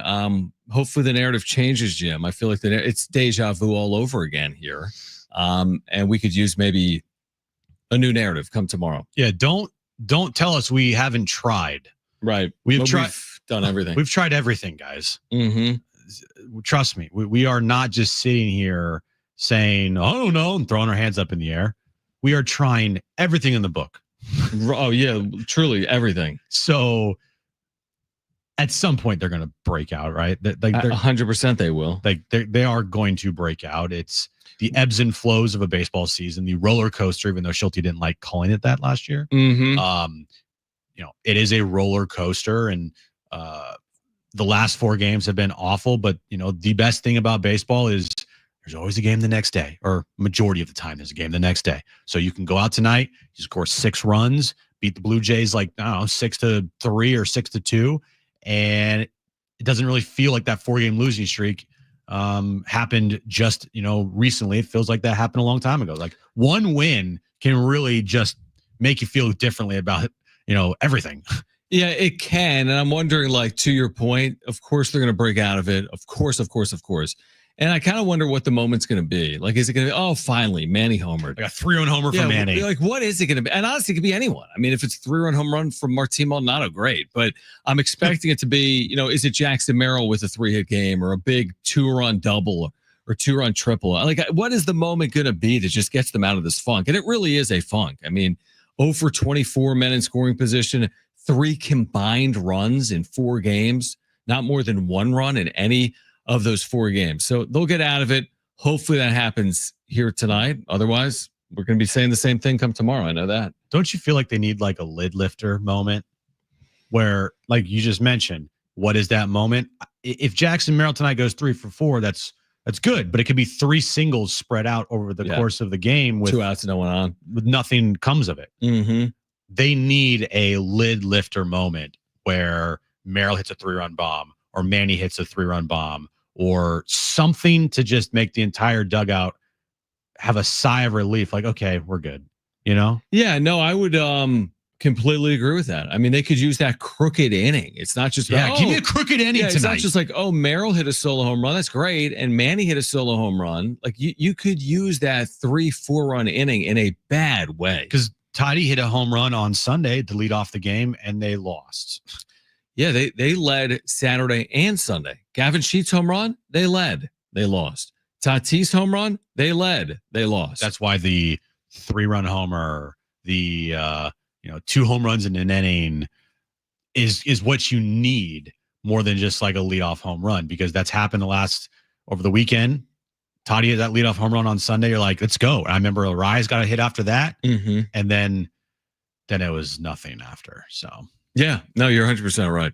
We'll get back to it. By the way, if you missed our conversation with SDFC General Manager Tyler Heaps, we'll have that for you coming up at 4:30 as well. We'll have the wrap coming up shortly as well. Last night in the NBA, and we'll get into Shai Gilgeous-Alexander winning MVP later because we have time, but Oklahoma City was impressive in the second half. They did not start well. They trailed by 7-8-9 with 2 or 3 minutes to play in the first half, but they really impressed the second half of the game. Tonight we'll get Knicks Pacers game 1. I feel more confident today about Oklahoma City than I felt yesterday. I feel as if, Jim, it's the perfect year to be Oklahoma City. There's no more, Steph and super teams. There's no, it's not like LeBron and Luka are still around. Steph's not healthy. They're already out. Boston doesn't have Tatum. They're out. Like, this is the year to break through. Oklahoma City's had their great regular seasons. It hasn't resulted. This has got to be the year for them to break through. It just doesn't seem like they're going up against any elite team on their path to a championship. They should win the title. Should, yes. They're favored to win the title. They have the best team. And if they do end up winning the NBA title, to me, it will be in, 15 years from now, it will be hard for people to name the 2024, 2025 NBA champs. Yeah, maybe. They're just a, I don't know, something about them that I just don't like. Mm-hmm. I don't like Shea's game, even though he won the MVP. I mean, last night, all the free throws. I know it wasn't egregious to the point where he shot 20 plus free throws. And if you look at Shea this postseason, he's not even close to the all-time number for most free throws shot in a postseason. I think he's I saw this today. If you were to take all the free throws that he shot this postseason, which I believe it's 110 or 115, where would he rank all time up until this point in a postseason? And it's he's in the 400s. So he's not even close to the most free throws ever shot in a postseason up until this point. But it's about how he plays, where he is always foul baiting. He is flopping everywhere. You can't touch him. There was at least 2 or 3 instances last night in the game where he wasn't even touched and he just falls. Yeah, he does love falling over. And from that standpoint, that's why I don't like watching Shea. He's a mid-range free throw shooting expert. He is great from the mid-range. He gets to the foul line at a huge clip. Can't really shoot threes. He can, but he's not a prolific three-point shooter. Yep. He can get to the basket, but when he gets to the basket, if you touch him, he falls over and he goes to the free throw line. His game, it's just, I don't like it. Yeah. And by the way, also too, they're a very cringy basketball team. There's stuff they do after games. I don't know. Just for me, I don't like it. I mean, he's shooting 27% from 3 in the postseason, but he's shooting 85% from the free throw line. And with the, again, he got there last night 14 times. He was 10 of 27 from the floor, 0 for 4 from 3, but he still scores 31 points because he makes all of his free throws. And if you took away all his free throws last night, guess what? The Thunder still win the game by double digits. They would have last night. They would have. So it's not just, take away the free throws and the game's completely different. Well, take away the free throws and they still blow out the Timberwolves. Look at some of their scores, Jim. I mean, it. Last night, they're in a game, they win by 26. They win a game 7 by 32. They won other games in the postseason by 50. My point is they're so far and away better than their opponents. Yeah, they've been in series, but when they're good, they're ridiculously good. They've already won this postseason. They have won this postseason 5 games by 30 points. What? Yeah, no. 5 games? Their defense is really good. The problem is how physical they are on defense. It's how on the other end of the court, the team that they're playing against can't be as physical as OKC, because if they are, it's night. There's no chance because the refs will call every ticky-tack foul, especially against Shea. No, that's a really good point. All right, we'll get back into the NBA postseason coming up in the 4:00 hour. The wrap is on the other side. If you missed our conversation with SDFC's general manager, Tyler Heaps, you'll hear it at 4:30. Great giveaways ahead as we kick off hour 3 of Jon and Jim on San Diego Sports 760 and live on the iHeartRadio app.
All right, this update is brought to you by Rapid Radios. Padres and Blue Jays moments away from first pitch in Toronto. Randy Vasquez on the mound against Kevin Gausman for the Blue Jays. Game 1 of the Eastern Conference Finals. We're an hour away from tip-off time in New York. Knicks and Pacers.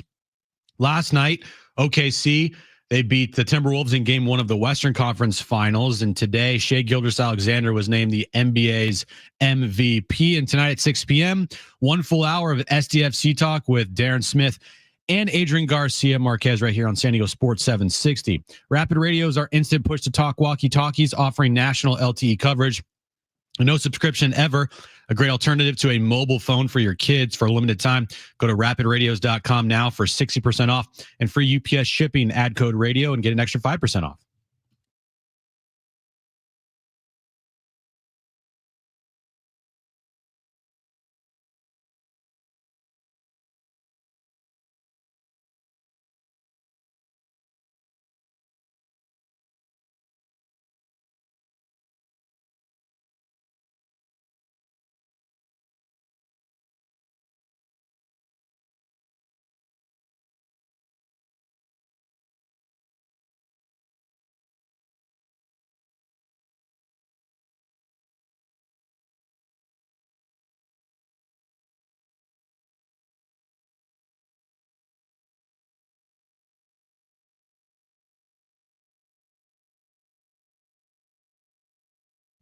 All right, San Diego and Southern California, what's going on? This is hour 3 of Jon and Jim. Be listening for that goal call from Adrian Garcia Marquez, the SDFC broadcaster here on the radio. When you hear a call, 877-767-4760 will qualify someone this hour to win a pair of tickets to see SDFC May 31st at Snapdragon Stadium. We'll announce the winner of those tickets coming up at 5:30. All right, so there's the update, Jim. You want to share what Kevin has written? We knew this would happen. Kevin was with us an hour ago. Thanks, Kevin. Now written a little more on Yu Darvish. He has. Again, I'll read this to you and tell me if it makes sense because I'm still trying to figure out if it does. Okay. Starting pitcher Yu Darvish is feeling some residual effects from his elbow issue in spring training, and there remains no timetable for his return. Kevin then says multiple sources said he is not experiencing pain and that there has not been a setback per se. Isn't that contradicting? A little bit. Yeah, a little bit. The plan, according to sources, is for Darvish to remain in San Diego rather than join the team in Atlanta later this week, as had been expected. It says here, the team has planned since the start of spring training to all along, in the words of multiple people, save bullets with the veteran right-hander who has 203 victories, blah, blah, blah. They want him available and healthy at the end of the season, and they have deferred to him at every step of his return. Right? Huh? I don't know what it means. I really don't know what's going on. I have more questions. Residual effects in what manner? But he's also not feeling pain. Tired arm? That happens? It does. Now that happens. So, but from an elbow issue, that's not tired arm.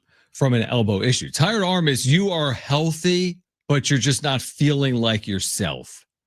I don't know what it means, Jim. I do not know what it means. Like you just said, he's not traveling with the team. We heard yesterday from Shildt, he'll meet us in Atlanta. No, he's not. A day later. Now, well, maybe he'll pitch when they get home. Really? Is he really going to be? No. So he's staying back, not throwing bullpens. By then, 10 plus days removed from a rehab. When did he make the rehab? A week ago today. Yeah, Wednesday. All right, so let's do the math. Tomorrow is 8 days. Friday is 9. Saturday is 10. Sunday's 11. Monday's 12 days between starts. So, and he's not pitching Monday. Who do they play Monday? They play the Marlins at home. No off day there? They play the Marlins, right? Yeah. But I mean, there's no Monday off. It's Memorial Day, so no. Okay, so they're playing Memorial Day, right? So if he were to pitch on Monday, which he's not, he'd be 12 days between starts. So now you start wondering when he will pitch again, because he's going to be 12 plus days between starts, which means he's likely to need another rehab outing. I'll say we won't see him until after the All-Star break. Whoa. That's a long way out. All-Star break is third week of July. Yeah, so he's not pitching again this month. We get into then June. Right, but okay. Yeah. Middle of June at the earliest. He's still going to need to ramp it up, throw a couple bullpens, maybe one more rehab start because, again, you pitched on last Wednesday and you won't pitch again for another 3 or 4 weeks potentially. Right. You're not going to make your first appearance back at the big league level without throwing a bullpen and having at least one start in the minors, right? I mean, All-Star break begins July 14th. I don't know I have no idea. Well, it's sheer guessing for me. If the entire thing here with Yu Darvish is, saving bullets, right? Because that word's been thrown out there multiple times now. Yeah. Then why would you pitch him right now? Why would you pitch him right now? Yeah, but at one point, don't you have to use your bullets? Well, you have time to use your bullets. If you don't, if you save your bullets for the end of the year, if you had 5 bullets, when are you using those 5 bullets? When my life is in danger. Okay, your life is in danger. It's not in May, but it might be in September. Your life's not in danger in May, right. But when you get to August and September, when you potentially could be fighting for a playoff spot, right? That's maybe when you want to use your bullets. Maybe I buy that. But again, it goes back to then don't rehab. Don't randomly have a rehab start in the middle of May. Well, he probably felt good enough to have a rehab start. And then after his rehab start, he goes, just kidding. Residual effects. Okay. All right. We'll keep you updated there. Tyler Heaps, SDFC. If you missed it, coming up at 4:30, your chance to win SDFC tickets. We have San Diego County Fair tickets to give away this hour. But right now, let's get to this. It's time for the wrap. Presented by Sombrero Mexican Food. Check out their website at sombreromex.com. Did the NFL make the right decision keeping the Tush push? There were a lot of teams that voted against it. Was it 22-10? You saw the ESPN report that it was heated in the room. And that Jason Kelce had to he was a big reason why I passed. Sway a couple owners, a couple swing states. Yeah, exactly. I mean, I can't believe it's so controversial. I can see why it's controversial. Is it because the Eagles won the Super Bowl? No, because it's a play that is unstoppable. That is true. And it's not a flashy play by any means. It is the least flashy play that you could have that's as unstoppable as it is. Really only one team does it. I think there could be, if it's banned there, if I'm going on the keep the tush push, right? I do think that there could be some referees that don't know how to view it. We see a lot of quarterback sneaks, right? Okay, it's not quote unquote tush push, right? But maybe if you're setting up for a quarterback sneak at the 1 yard line, if you're the 49ers and you do it a wrong way, the refs could view that as that's tush push, 10-yard penalty or whatever. Here's my thing. If it's unstoppable, the other team should do it. If it's unstoppable, the other team should do it. They have access to it in their playbook too. Not just Philadelphia. There are other teams that have used it effectively, not to Philadelphia's level. But if it's truly unstoppable, by the way, Philadelphia also had Saquon Barkley. That wasn't the entirety of how they won. It's super controversial. The play itself is not a pretty play. It's not pretty. It's boring. It's boring. It works from 1 yard out. I don't like it because it's annoying to watch when if the Eagles are 3rd and 1, 4th and 1, they get it. Yeah, you're like, it's so stupid. You give no opportunity to the defense because it's a unstoppable play.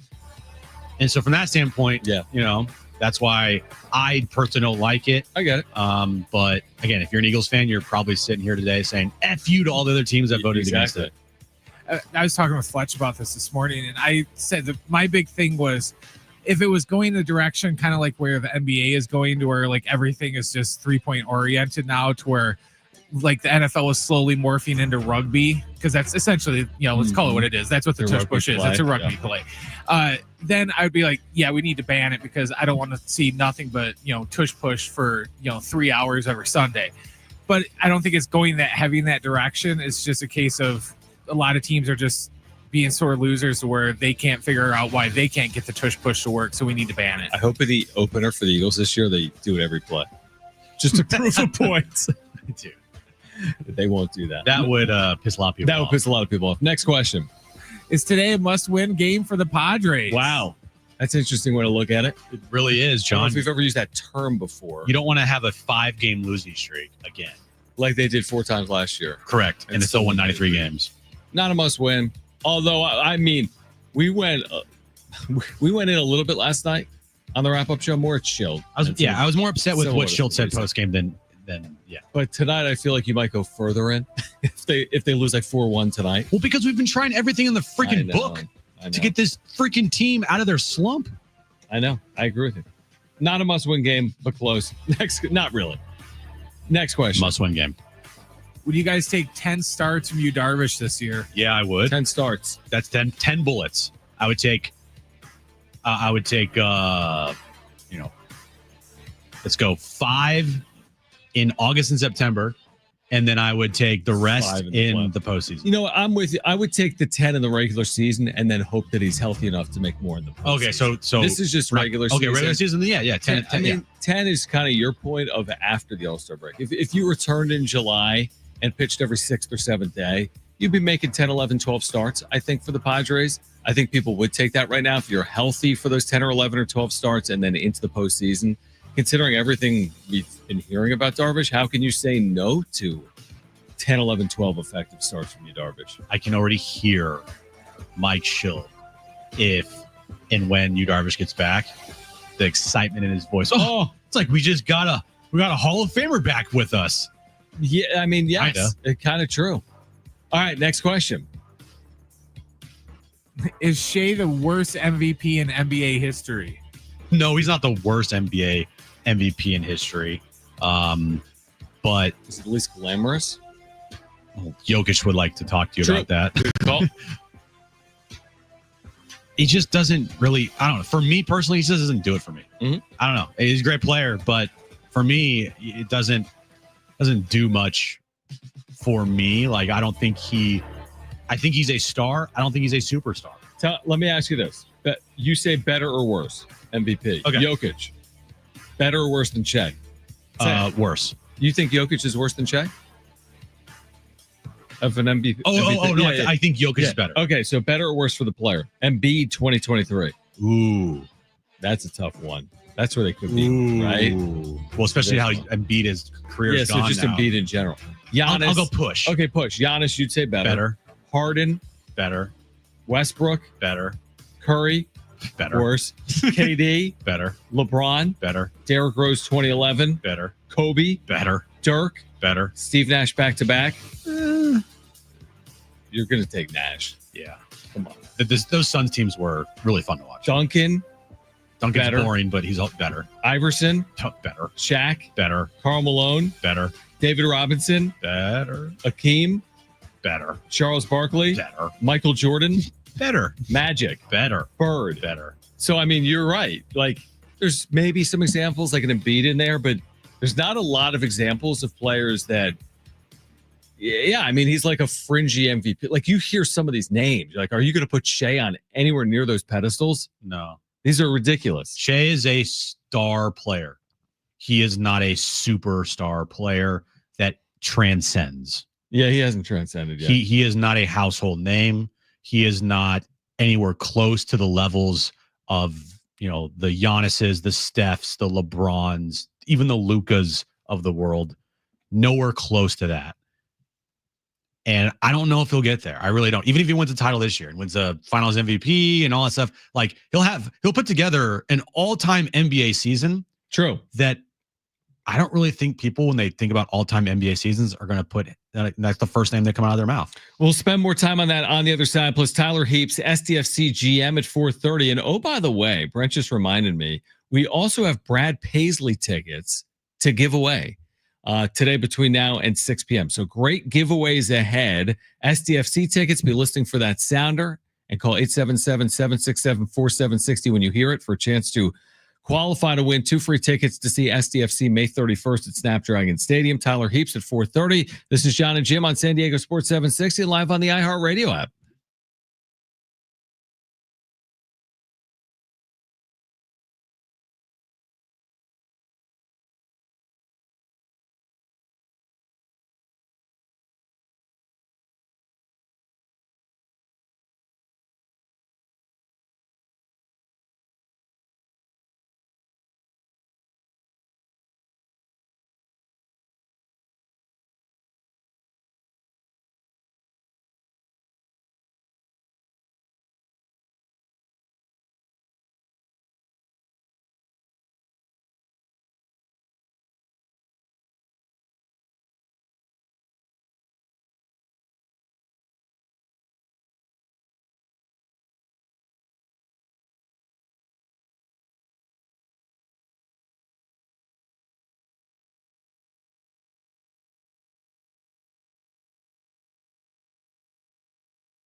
All right, Tyler Heaps, SDFC general manager, coming up at 4:30. Again, when you hear that goal call from Adrian Garcia Marquez, the play-by-play voice for SDFC, call 877-767-4760 for a chance to qualify to win 2 free tickets to their upcoming match against Austin FC May 31st. So we'll hear from Tyler in about 10 minutes. Now, you just help me decipher your recent tweet, okay? You just tweeted out at Jim Russell SD the word pressing.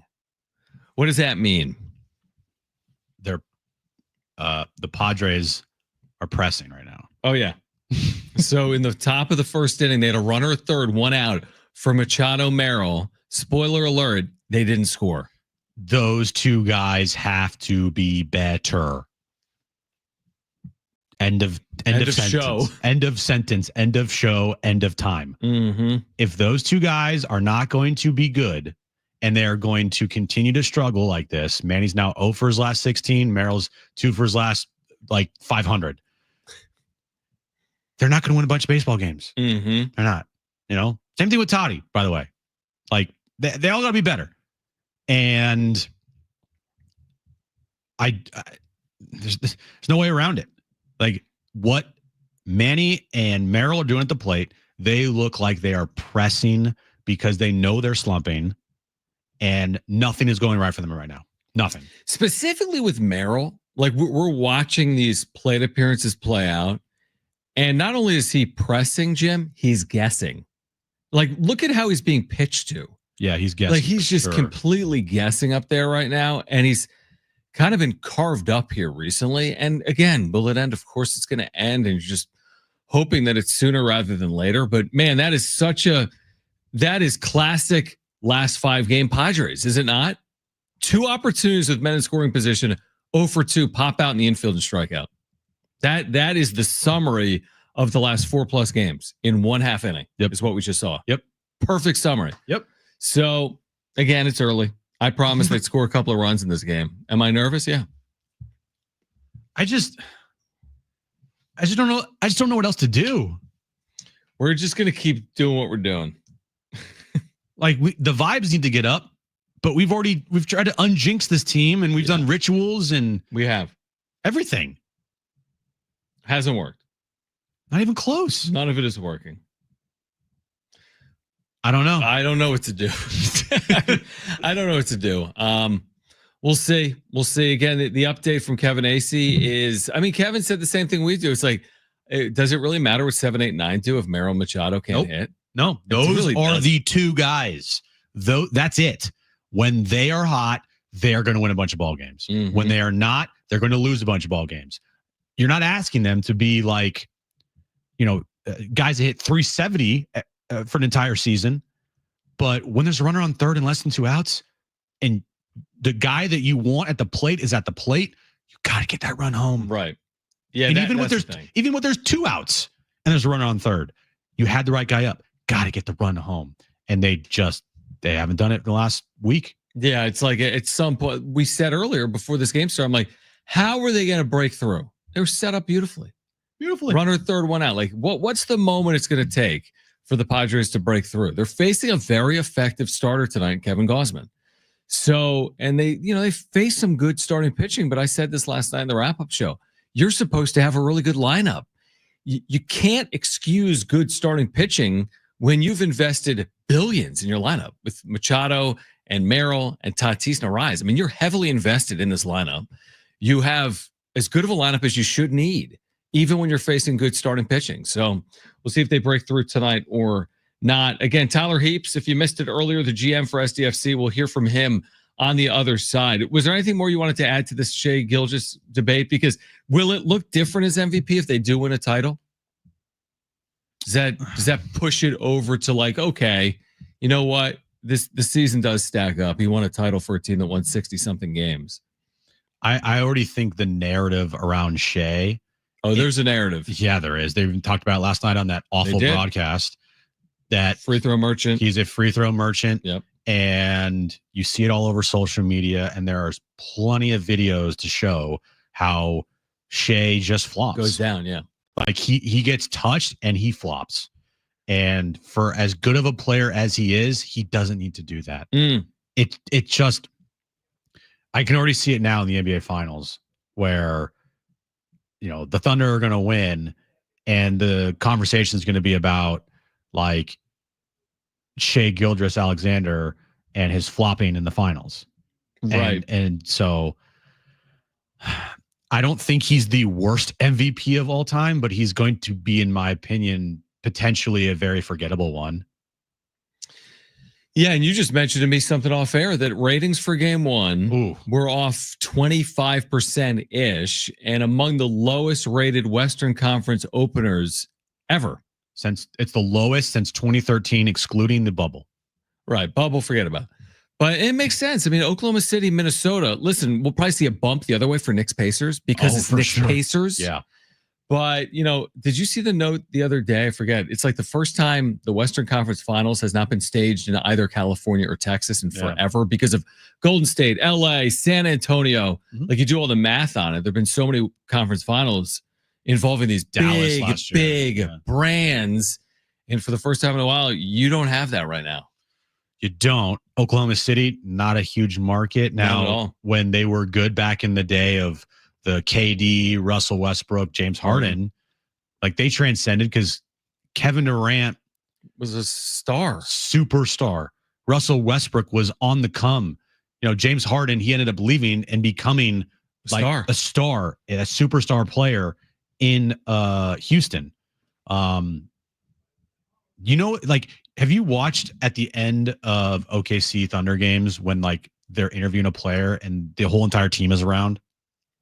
It's a thing they do. It's like a bit. Yeah, kind of like at the end of like a college basketball NCAA tournament game. Yeah, so at the end of the game when the player of the game is being interviewed by like the reporter or whatever, they're all behind him. They're all behind him and they all like do weird, cringy, goofy stuff. And that's why you hate them? No, it's not why I hate them. I just doesn't do it for me. It's cringy. It's just like, I don't know. Their team rubs me the wrong way in the sense of I don't ever want to go out of my way to watch them play basketball. That's interesting. It's interesting. And I said that earlier this year when the Thunder and Cavs were playing. Remember that rant I had? Yeah, and you're like, who's going out of their way to watch this? Like, no one cares about this. Right. Especially the average. The hardcore fans, like, okay, but the hardcore fans are always going to be there. You want to reach a new audience. You want to reach and gain the eyes of everybody. And I'm sorry, they don't do it. Anthony Edwards does it. He could do it if he made the finals. Shea Gilgeous-Alexander, for me personally, I'm not saying for everybody, but for me personally, just doesn't do it. Tyler Heaps, SDFC general manager on the other side. Plus, be listening for that goal call. When you hear it, call 877-767-4760 for a chance to qualify to win 2 free tickets to SDFC's upcoming match on May 31st at Snapdragon Stadium. This is Jon Jim, San Diego Sports 760, and live on the iHeartRadio app.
All right, this update is brought to you by Rapid Radios. Padres and Blue Jays underway in Toronto. Scoreless game as we head to the bottom of the second inning. Knicks and Pacers tip off game one of the Eastern Conference Finals later today at 5 p.m. in New York. Shai Gilgeous-Alexander, we just talked about it. He was the MVP of the NBA this season. And tonight at 6 p.m., SDFC Midweek Live, 1 full hour of SDFC talk with Darren and Adrian Garcia Marquez. Rapid Radios are instant push-to-talk walkie-talkies, offering national LTE coverage and no subscription ever. Business owners can keep in touch with up to 200 staff members at one time. Go to rapidradios.com now for up to 60% off and free shipping.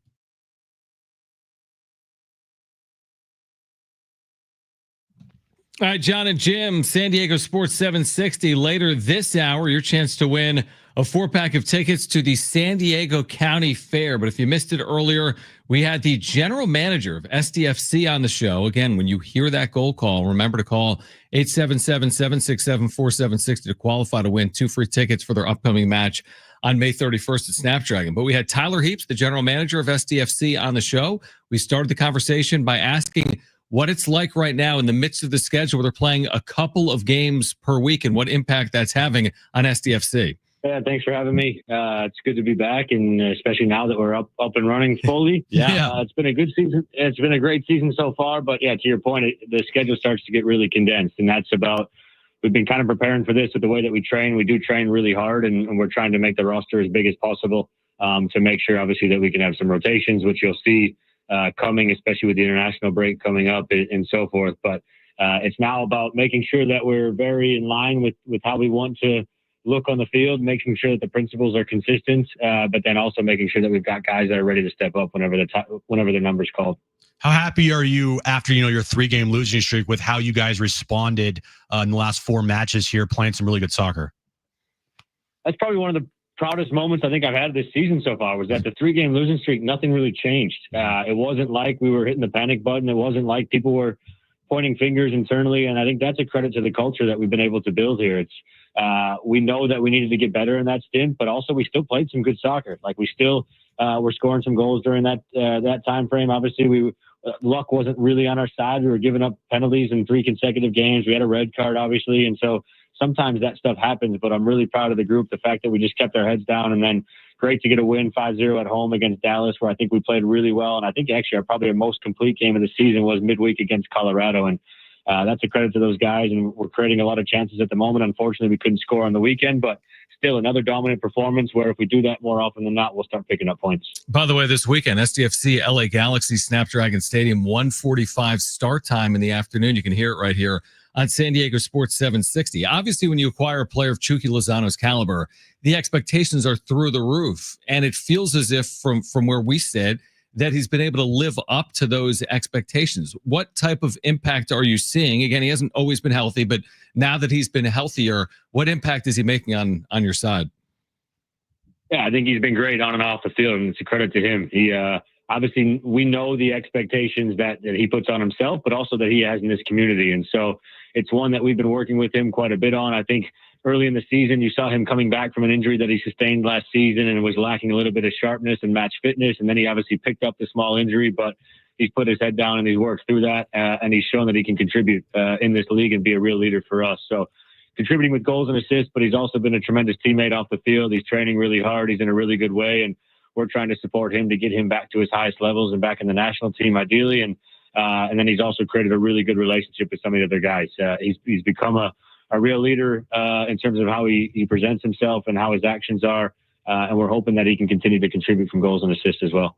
What's impressed you the most about CJ Dos Santos' year so far? Already 6 clean sheets on the season.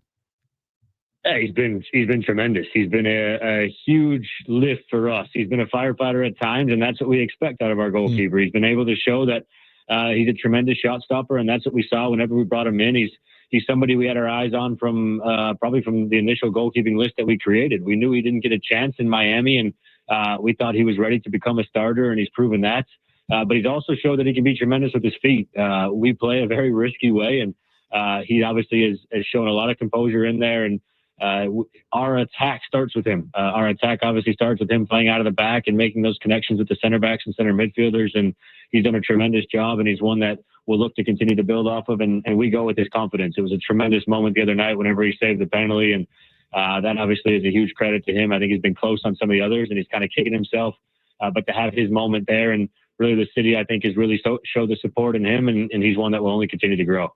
Tyler Heaps is with us right now, SDFC's general manager. Again, SDFC LA Galaxy this weekend at Snapdragon Stadium. So 14 matches in. I mean, you're a healthy way through the schedule, right? 34 matches in the regular season. Where do you want to see the progress from here with this club as we enter the summer months? Yeah, I think our biggest thing that we're saying internally right now is consistency. We've had a very strong run of games, and I think we've been in every game outside of the one where we picked up a red card in. But that's a credit to the players and the staff, making sure that we're all up to speed as quickly as possible. But now we're just trying to put those consistent performances together and try to play as close to 90 minutes as possible. I think we've had some games where we've had a really good first half, and then we've dipped a little bit in the second, or vice versa. And so it is a new group, and making sure that we stick with the repetitions, and making sure that we continue to train hard and stick with our principles. And then we go out there on the weekend and we really show who we are. And we can obviously, hopefully score some more goals and start to finish off some of these teams and make sure obviously that we can keep picking up points, because that's really important in this busy stretch. Is games like this weekend against Galaxy kind of tricky in the sense that, like, you know, they have not won a match this year, and you don't want to be that team that, you know, they get their first win against. And so treating this match, like, is it a little different this week? Like, even though, you know, you're going up against a team that you faced this year already, how do you go about the club this weekend against Galaxy? Yeah, this league is crazy. Galaxy lost 7-0 to New York, and then they come and obviously they tie LAFC, who's a very good team, 2-2. And at the end of the day, Galaxy are a very good team. They've dealt with injuries, and obviously they're still the champions. They're still the champions until somebody else obviously takes that. They have struggled a lot, but I think it's due to a number of different reasons. And so they're coming off a very good derby performance, and obviously now they come down here having played us already, as you mentioned. And so we need to be sharp. This is no gimme.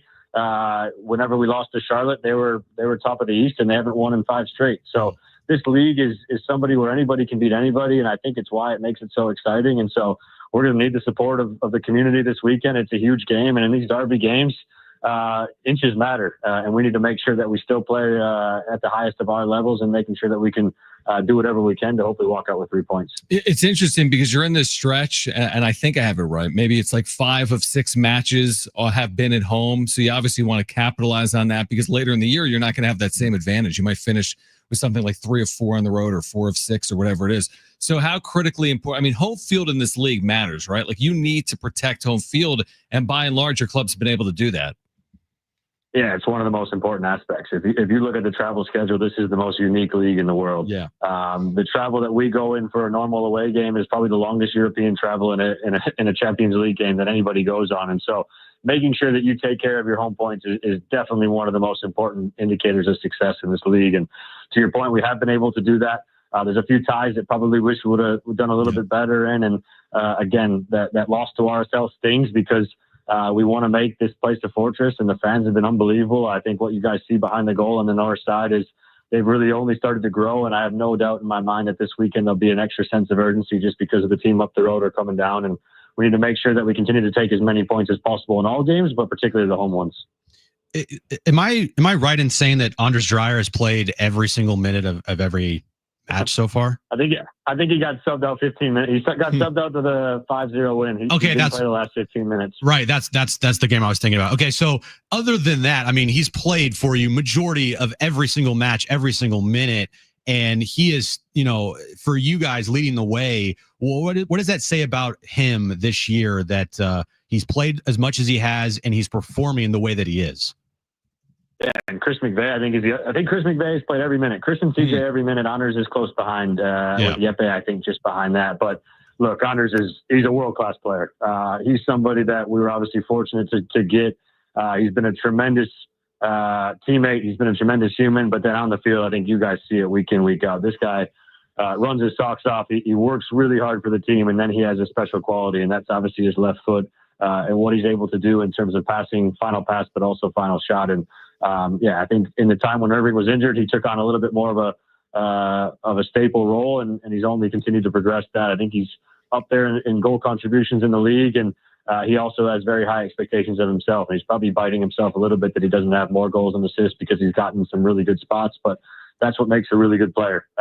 Just the fact that he's constantly ending up in those spots. He was there again in the weekend, and it was 0-0, but he was kind of the main culprit of a lot of those chance creations that we had. Well, another opportunity again for sports fans in San Diego to see SDFC this weekend. Rare afternoon start, 1:45 against LA Galaxy. Tickets are available at sandiegofc.com. If you haven't been yet, you need to go. I went for the first time this past weekend. Well, that was the scoreless draw with my son in a little bit of the rain. It was a great experience. It was a very, I didn't know what to expect because of the weather. But I mean, I don't know how many people were there. It was a huge crowd. You had some weather. My son was a little upset, Tyler, because you guys didn't score, and he's 6. And he's like, "Why do they keep it? They keep getting close to goal, and nothing happened." I said, "Relax. In baseball, they don't always score either. Tell your son that I was upset as well. So that makes 2 of us. Right, and you're older than 6, so thank you. Good perspective. Exactly. Tyler, we'll see you this weekend. We're looking forward to it. Again, for our listeners, tickets are available at sandiegofc.com. You can hear it right here on San Diego Sports 760. And thanks again for hopping on. Appreciate you guys. Thank you very much. All right, great stuff. We do have a great giveaway for you coming up on the other side. All you need to do is call 877-767-4760. We have a free 4-pack of tickets right now to the San Diego County Fair at the Del Mar Fairgrounds, which starts June 11th and goes through July 6th. We have a free 4-pack of tickets to that. All you need to do is call 877-767-4760 right now. First 2 callers will be contestants, Jim, for trivia. Free. 4-pack of tickets to the San Diego County Fair. Call right now if you want them. 877-767-4760. That's next. Jon and Jim, San Diego Sports 760, live on the iHeartRadio app.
All right. So if you want a free 4-pack of tickets to the San Diego County Fair, really good giveaway, June 11th through July 6th, all you need to do is call right now, 877-767-4760. You heard me right. Pick up your phone right now and call if you want a free 4-pack of tickets to the San Diego County Fair at the Del Mar Fairgrounds. Call right now, 877-767-4. You know what? Brent just told me the phones are having issues. All right.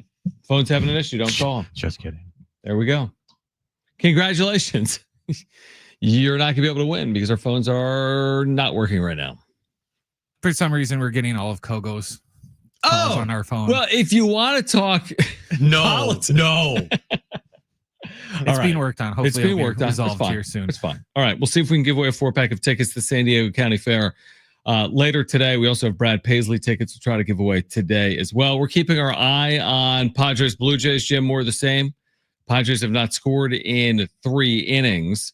And then later tonight, have we even touched on Knicks Pacers? No, we have not. We really haven't. I mean, the hype around this certainly exceeds T-Wolves Thunder.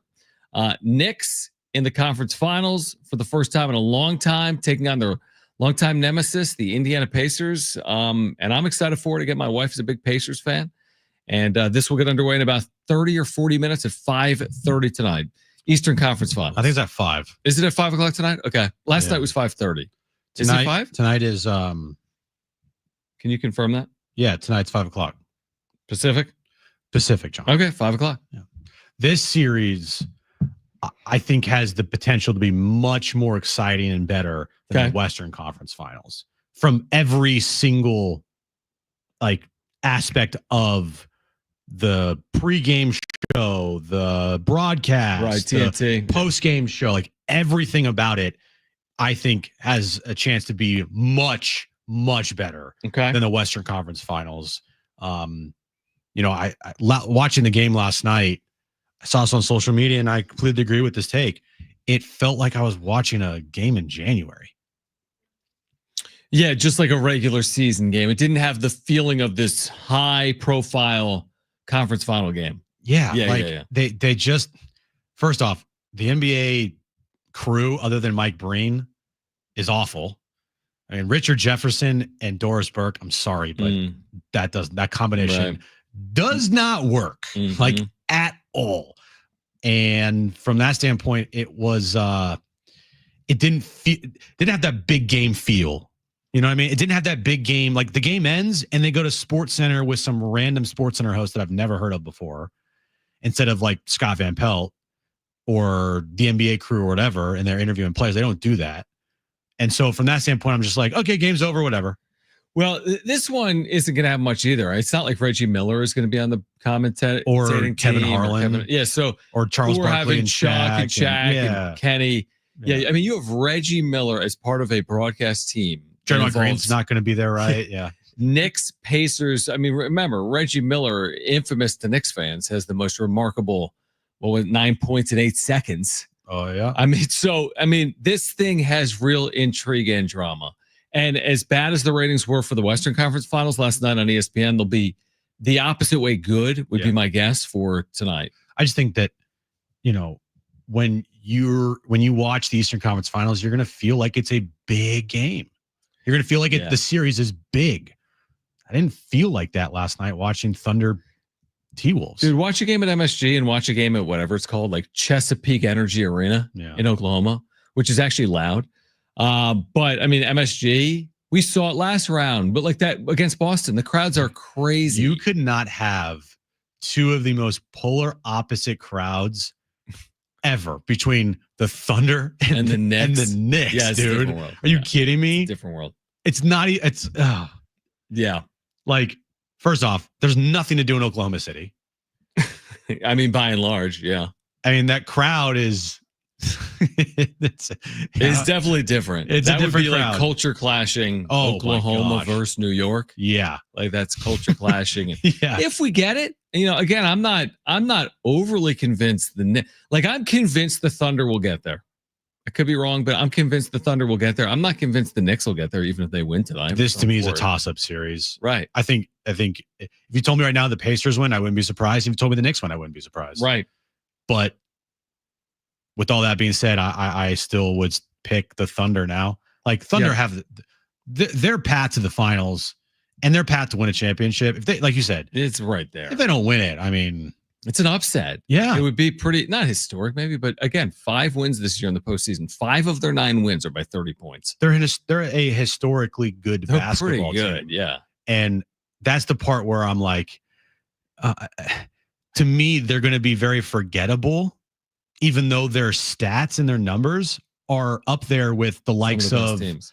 The 73-9 Warriors regular season. Scoring margin is they're right there with the best in the history of the league. I think they're better than that. I think team. You're right. I think and so. then like the 72 Bulls and those Laker teams in the early 2000s, like they are statistically, I think, better in a lot of categories than the teams I just named off. So, Brian, what do you got? I was going to say the one thing I think that the Eastern Conference Finals has over the West is it's being much more properly hyped up to where, they're laying into the Pacers-Knicks rivalry.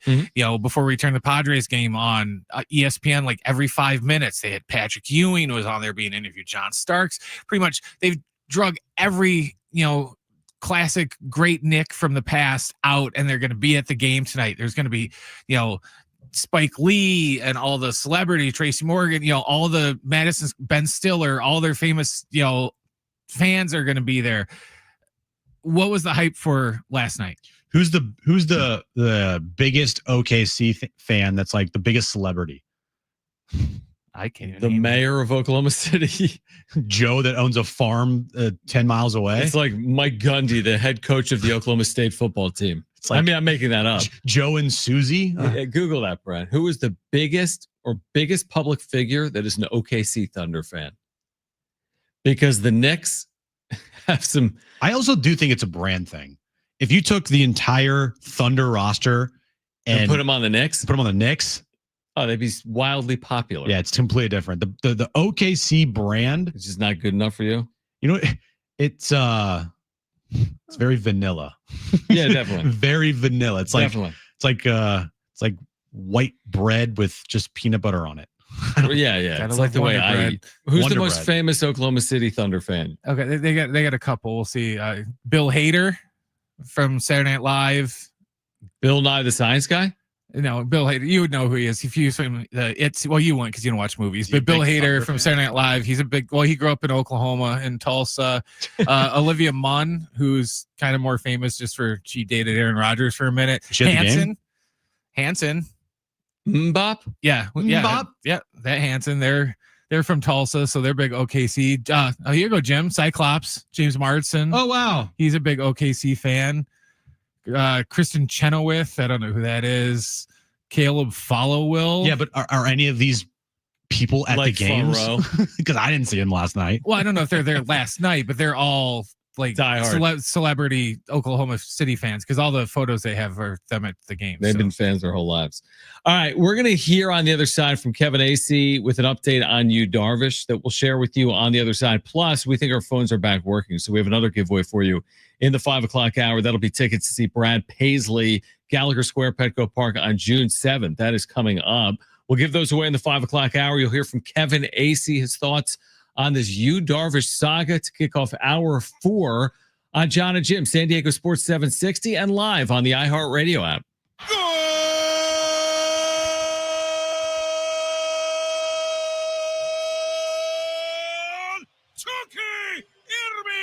Chucky Lozano went chuk, boom!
All right, this update is brought to you by Anderson Plumbing, Heating, and Air. Padres and Blue Jays underway in Toronto. Game 2, we are headed to the bottom of the 4th inning. Padres and Blue Jays are scoreless. Game 1 of the Eastern Conference Finals, moments away from tip-off in New York, Knicks and Pacers. And earlier today, Shai Gilgeous-Alexander was named the NBA's MVP. And 1 hour from now, SDFC Midweek Live, 1 hour of SDFC talk right here on San Diego Sports 760. Rebate funds are running out fast. Don't get left behind. At Anderson Plumbing, they're buying back your old water heater and giving you $500 in instant savings. Call Anderson PHA today. Nobody whilst client. Whoa, hold on. Nobody whilst wows clients like they do.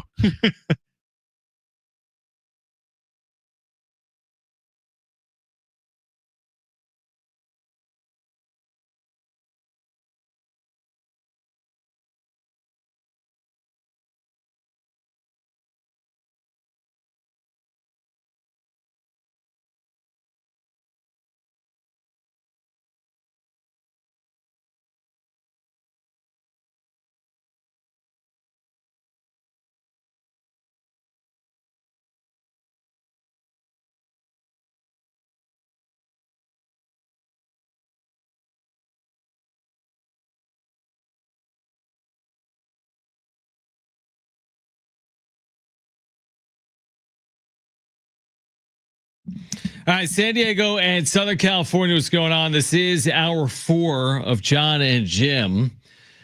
We'll be with you until 6. We're going to share what Kevin Acee had to say to us earlier on Yu Darvish in a moment. The update that Jim just shared with you is, in fact, accurate. Did you just share the score? Padres and Blue Jays are scoreless? I did. I wasn't listening. Padres, Blue Jays scoreless, and it's another night where it's deja vu all over again. How many at-bats have they had with men in scoring position tonight? I don't know the answer, but I'm going to look it up. They've had at least 3, and they've had at least 0 hits in those 3 opportunities. So they've had chances off Kevin Gausman. Manny Machado just snapped a lengthy offer with a double off the right field wall, but the Padres with men in scoring position are 0 for 4 in 4 innings. So that means in their last 5 games, they're 0 for 28. This team is just a frustrating watch right now. Very. They're not doing anything right offensively. But man, this lineup, it's so stupid. I mean, I don't even know what you can say right now. Because we've tried to get them look out. at that lineup. Look at that lineup. Look at that lineup, Shildt. 0 for the last 26 with runners in scoring position. 28. 0 for the last 28 with runners in scoring position. Look at that lineup. Yeah, 28. It's I know. I'm at a loss for words. It's not good. It's not good. But we'll have a full wrap-up show for you later tonight. And I'm sure it'll be great. Sure it'll be a good one if they lose this game like 1-0. Hopefully they win. Hopefully they win. All right. Kevin Acee earlier, when asked about, okay, you have the sound, right? I started by asking, why hasn't the organization been more forthright with Darvish and his health? Let's listen. So I tried to sort of hint at that, and today's he's just not feeling right. Yeah. And I have a little bit further explanation coming out here pretty soon. Which is basically furthering the he's not feeling right. Okay, so like I get the more forthcoming request, but the problem is they have. And when I say problem, the problem with being more forthcoming is that like it's kind of impossible in that they have left this up to Darvish, which is not unprecedented. You have a guy that AJ Preller has a long history with. You have a guy who has won 200 games between Japan and the United States, pitched thousands of innings, knows his body. You have respect for. You give Mike Messina, CC Sabathia, Roger Clemens, Yu Darvish. You give them, and that's exactly how these guys were handled too. When they're coming back, they get to determine it, and that you can't tell a guy he feels okay. You can't. Now you can try to work with him to work through that to get him to understand this is just how you're going to feel. And I believe that's the process that's going on now. But, he just isn't feeling ready to pitch yet. and that's the way it is. I think the Padres are in a tough spot. He expected him to be pitching by now. You cut out for a second. You said they expected him, Kevin, to be pitching by now? Yes. They expected him to be pitching right now. They left it open. They always did leave it open-ended. They're not trying to put pressure on you. But the expectation, and I think Yu Darvish's expectation, he's throwing 97. They had a lot of people in Vegas watching him, and the reports were excellent. And going into it, there had not been any setbacks, and they had gone super slow. And they expected that at some point on this road trip, maybe the start of the next homestand next week, that Yu Darvish will be back. And it does not look like that will be the case now. And so the team, wanting to be respectful of you is sort of taking it right now, right? Like, and not like, but, I talked to a lot of people, and my reporting has told me that you just isn't ready yet. And I, it's not the first time I've ever heard that about a veteran coming back. But that's what they're working through. And as Kevin put out right before the game today, that he still is, I guess, feeling effects in his elbow, yet he then also reported that he's not feeling any pain. Right. Residual effects, but is pain-free and is not going to travel with the team to Atlanta, although that was the plan yesterday. So it's a bunch of ambiguity is what it is with Yu Darvish. We don't know truly what's going to happen next. And you might say, is it their biggest concern? And you might be right to say it isn't.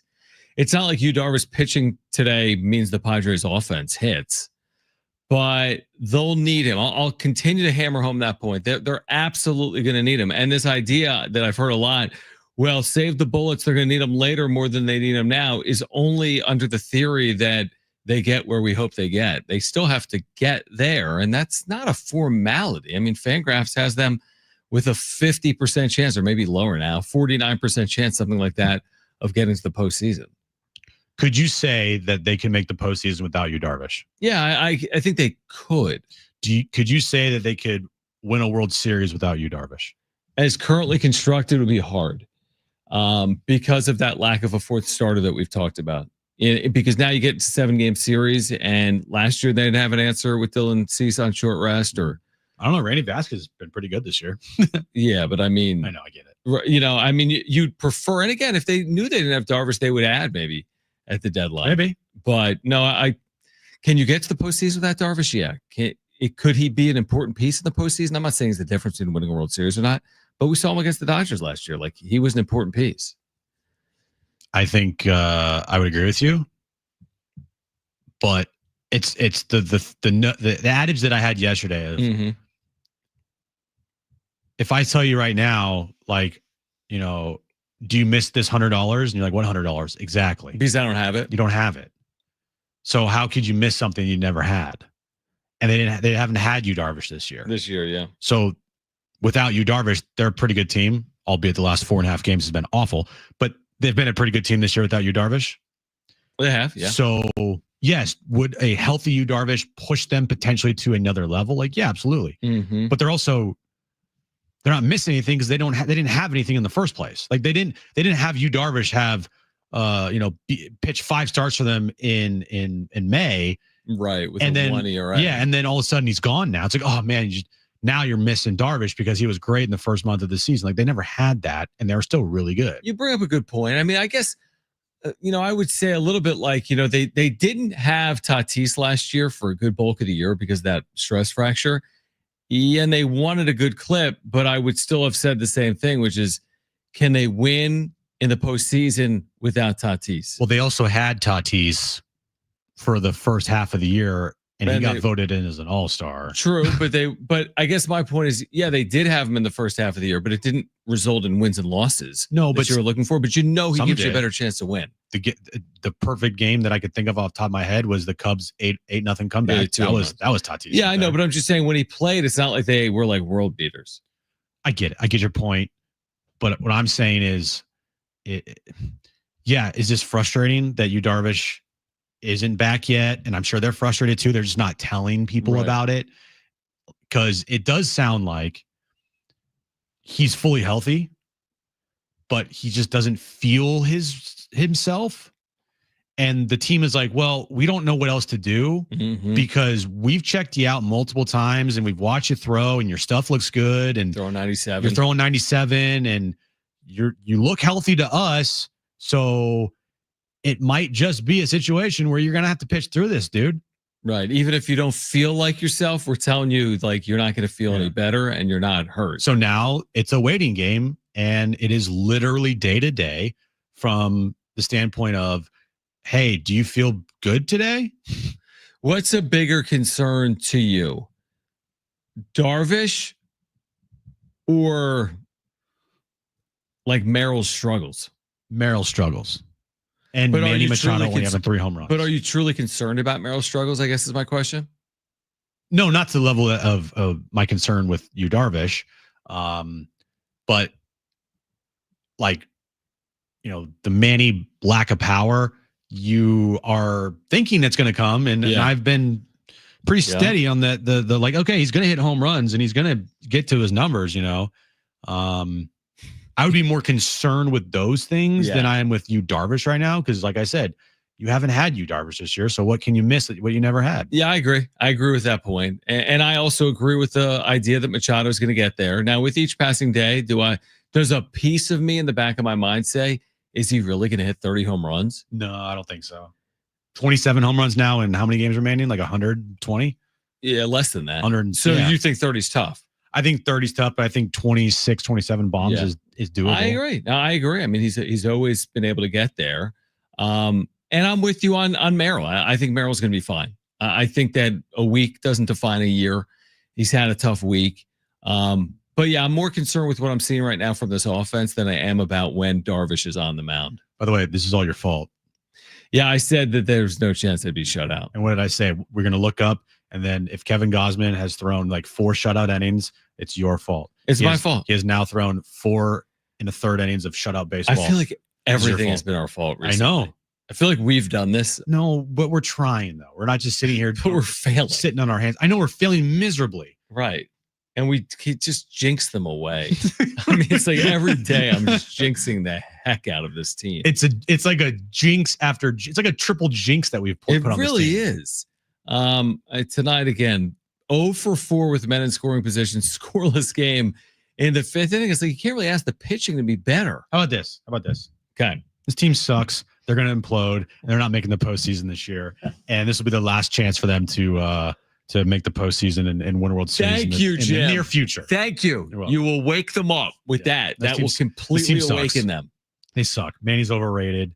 What else? Bad leader. What else? Declining. Xander Bogaerts' worst contract in history of the sport. Preller, has he ever taken a team to a World Series? Yeah, Preller in his 10 plus years, not one World Series appearance.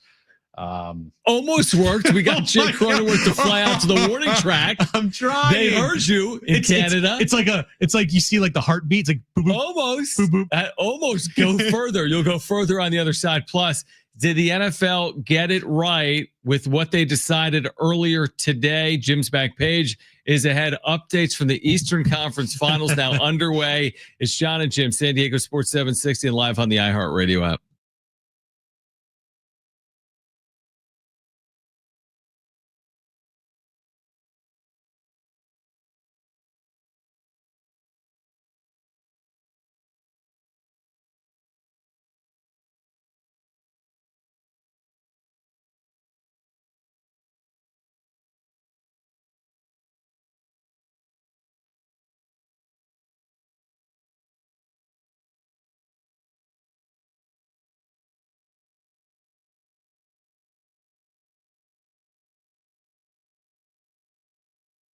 Hey guys, us again, Jon and Jim for the all-new Jamul Casino Resort, the Players Place, and you've got another opportunity this month to win a Ford Mustang Mach-E during Monday Night Live. One lucky winner each week will be driving home a brand new Ford Mustang Mach-E. That's every Monday this month. You can earn entries all month long just by playing. And on Tuesdays, you can earn 2 times the entries. And get ready to elevate your gaming experience with their brand new casino app. Get 200,000 bonus coins when you sign up and enjoy real rewards with every in-app purchase. Play online at playhamulcasino.com. You can also join the Hamul Casino Resort Players Club at guest services to receive your scratch-off game. Then scratch and win. You could win up to $25,000. Make sure to check it out. The all-new Hamul Casino Resort, the Players Place.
All right, be listening for that goal call.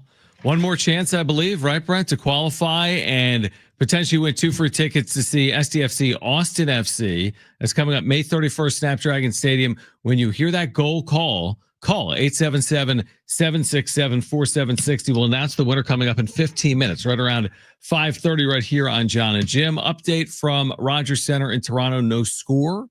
Randy Vasquez, Kevin Gausman, no score, bottom of the 5th inning. A duel tonight in game 2 of this 3-game series. Another pitcher's duel, or I don't even know what to say. Offensive challenge duel Right. for at least the Padres. Yeah, Dylan Cease yesterday, 7 innings.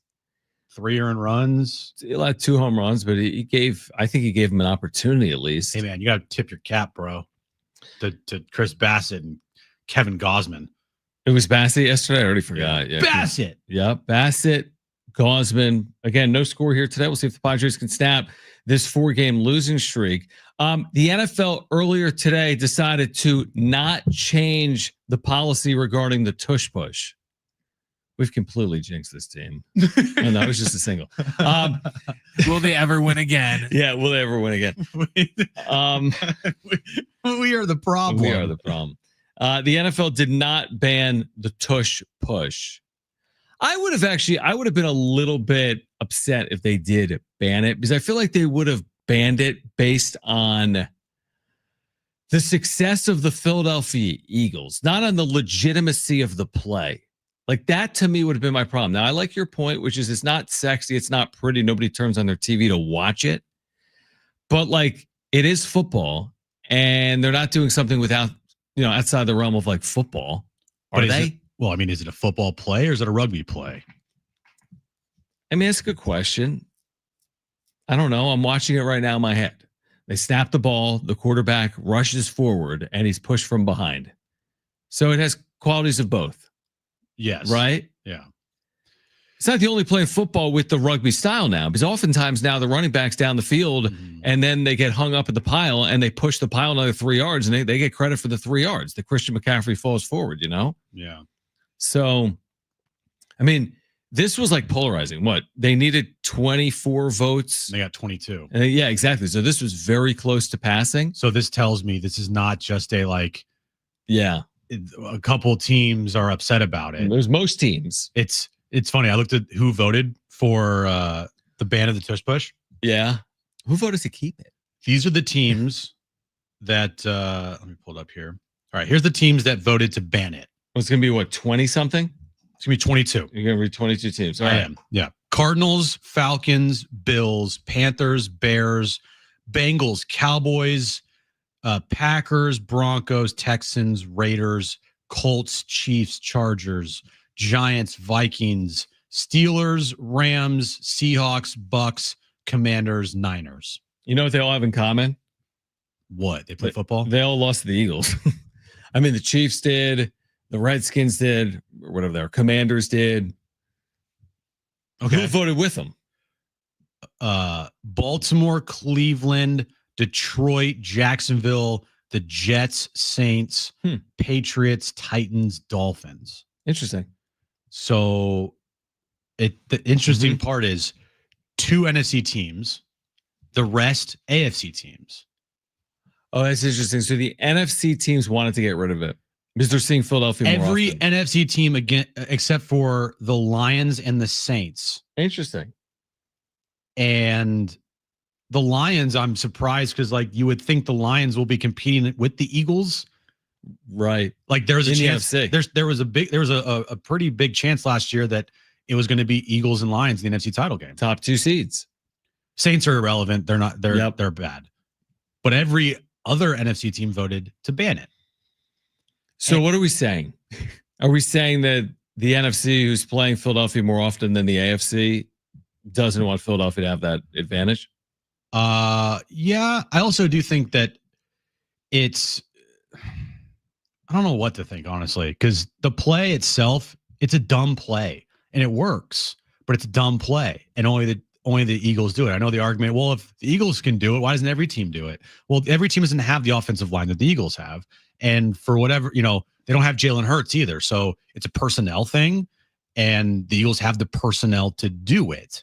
You asked I've seen the tush push run before by other teams and it's not as successful as what the Eagles do. But when you have a play like that's not even really a football play, be as successful as it is, and as frustrating as it is to watch, and I'm sure frustrating for other teams too, because if you want to go to the health safety route here, right? It's just a big pile up that Jalen Hurts jumps over. One of these times a lineman's going to get hurt. I'm sure there's already been linemen that got hurt because of it. But they get hurt on all the plays. They do, true. So because players get hurt, well, if it's because, they wouldn't play football. We've jinxed the Padres. But Brent, go on. Well, that was part of what Kelsey said today that swayed people, according to ESPN, was he said that he would come out of retirement to run tush pushes because give me a break. He didn't think it was, he didn't think it was a safety issue. And they said they think that was a big part of it. Hey, Travis Kelce, Jason Kelsey, how much did Jeffrey Lurie and Nick Sirianni give you to go say that? Jeffrey Lurie spoke for an hour today at this meeting before they voted. I read something that it got pretty heated in the room. Yeah. At one point, Jed York told Jeffrey Lurie to just shut the F up. Well, Troy Vincent got mad because he used some colorful descriptions for things. Exactly. No, I saw that article as well. I mean, I'm trying to, but I'm looking for another analogy. It's like, okay, maybe it wasn't pretty in basketball to just have the center sit in the lane. And they eventually got rid of it. Yeah. They eventually got rid of it. Because Wilt Chamberlain's sitting there under the basket. Yeah, right. Because you're sitting in the lane. But that doesn't take away from it. Basically, they changed the rule because you couldn't stop it. But it wasn't because it was a non-basketball play. But hear what you just said there? They changed the rule because you couldn't stop it. Okay. Can you stop the Eagles tush push? I think the way you can, it's not about stopping it. It goes back to, but can't you just do it? I know what you said. Other teams don't have the line. Other teams don't have the quarterback. But then again, other teams don't have a lot of other things that teams then do better than the Eagles. Right. But still, any play in the NFL can be stopped except for that one. I think it can be. We'd have to look at it's very hard. Exactly. So it's a near. It can be stopped on 3rd and 9. But that's not. They're never going to run it on 3rd and 9. They're going to run on 4th and short or 3rd and short or goal line. That's their credit. They get to the 3rd and short and 4th and short situation. A lot of teams get to that point too, and don't have the same success. But here's the thing: what you just said there. Yep. Because the center in the middle of the key couldn't be stopped, the Wilt Chamberlain. Yeah. They changed it to the 3-second rule. Right in the paint. So if you keep the tush push, what are you going to change to give the defense at least an opportunity to stop it? Interesting. Well, what would you propose if you kept the play? I mean, you can't dive because that's what it is. Yeah, the tush push is a dive play, and it's Jalen Hurts going over the top of his lineman. Can it only be run a certain number of times? There you go. I think that's at least reasonable. Hey, you can run it twice. But the thing they've created so many rules that benefit the offense. Oh, definitely. That the defense has so many things against it. Yeah, I agree. Out there that the last thing that the defense wants to worry about is an unstoppable play when they have to worry about all this other BS that they can't do on the field because the league has made it so the offense get all the advantages. Real quick, and Brent, you can weigh in. If the Eagles win the Super Bowl again, we're a long way from there. This play's going for forever. I promise you that. Yes. Because it'll be interesting to see if they don't. If they're not the same relevancy and like they don't make it to the NFC title game and Detroit makes a Super Bowl and Kansas City wins the Super Bowl, it'll be interesting to see what they do. That's my thought on it. I think if the Eagles win the Super Bowl again, it is gone. How much? If the Eagles aren't great, I don't know if it goes or not. How much do you think it affects? If the Eagles, say it was banned, all right, how much do you think it affects the Eagles? Significantly. Okay. Significantly. I mean, it was absolutely a huge part of it. Played a role in them winning a Super Bowl, and it was within the rules. Yeah, because within the rules. Yeah, because I mean, it's a rugby play, and I mean, how many times they run it last year? So that'll tell the story. And how often were they successful? They posted like a 9-minute video of just tush pushes today on their social media account. Yeah, they did the push on, but then they posted all the pushes, all the tush pushes. Yeah, and it was like a 9-minute video. That's a lot of pushes, dude. I was like, what? Brent, what do you got? Real quick, the illegal defense in the NBA didn't start into the 2001-2002 season. Well, that was the 3-second defense, but illegal. Then you couldn't offensively be in the lane since what, like the 60s? Yeah. Okay, I'm sorry. You know what I mean? Because there was the 3-second defense, but you couldn't be 3-second offense for I don't know how long it has been, but it's been a while. Yeah, you couldn't have like Shaq just exactly sit down in the lane. Exactly. The guy in the text line said, "If you can't beat us, cry to dad about it until it's been banned." That's kind of what the NFC is coming off. A little bit, but again, they kept it at least for another year. All right, we will announce the winner of the SDFC tickets on the other side. We have a pair of tickets for someone on the other side from our qualifiers, an update from Rogers Center, and much more. Jim's back page ahead. Jon and Jim, San Diego Sports 760, live on the iHeartRadio app.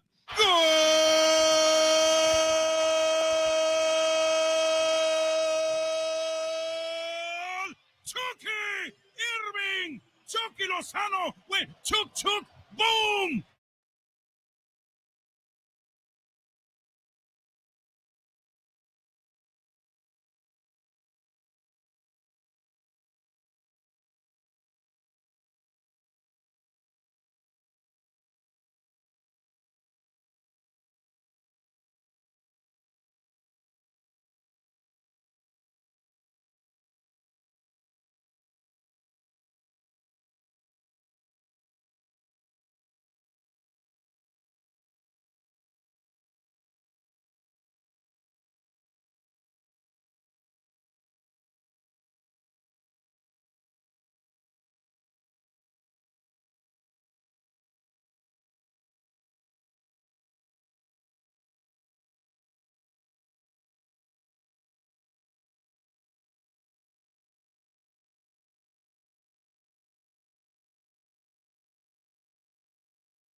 All right, this update's brought to you by Superstar Car Wash. Padres Blue Jays game 2 of their 3-game series underway right now in Toronto. The Blue Jays lead the Padres 2-0 in the top of the 6th inning. Game 1 of the Eastern Conference Finals underway in New York. The Knicks currently leading the Pacers 33-32 with about 30 seconds left to go in the first quarter there. Shai Gilgeous-Alexander was named the NBA's MVP earlier today. And in about 30 minutes from now, 1 full hour of SDFC talk right here on San Diego Sports 760 with SDFC Midweek Live. If you know, you go at Superstar Car Wash. They're proud to have over 550,000 members. Be in the know and try what everyone loves today. Text Super CA to 27800 to get a free Super Protect Car Wash. Terms and conditions apply.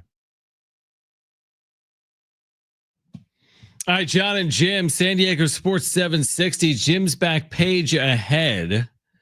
But we have another winner of the SDFC tickets for May 31st at Snapdragon Stadium against Austin FC. Can we get a drum roll, please?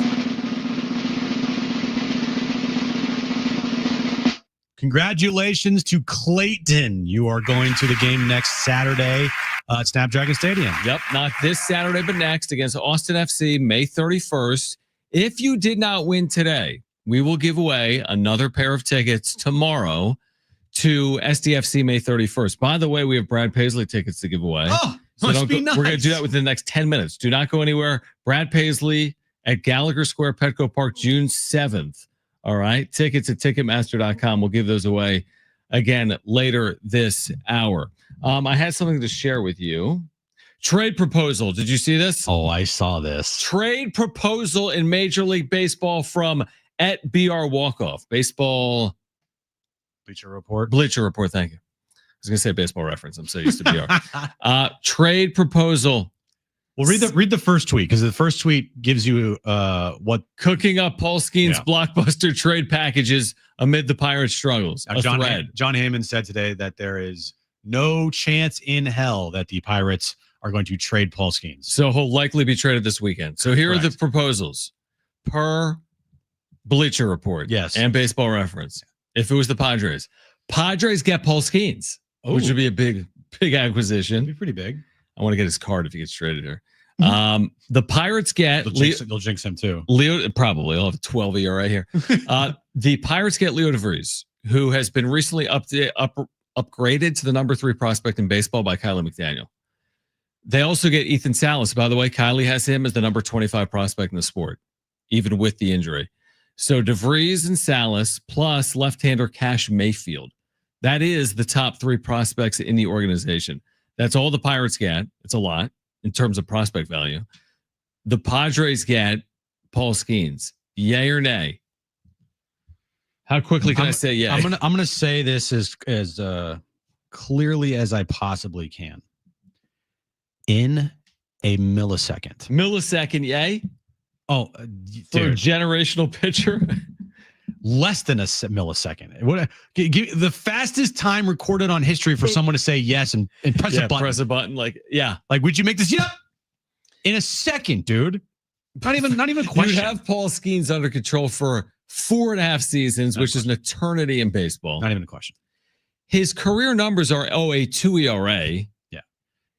He is a superstar. Starting pitching is worth as much as anything. He, dude. Yeah, not even a question. He is one of the only players in baseball that, I would trade Leo DeVries for.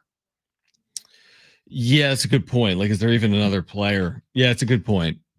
Like money, control, like that's who you use to trade.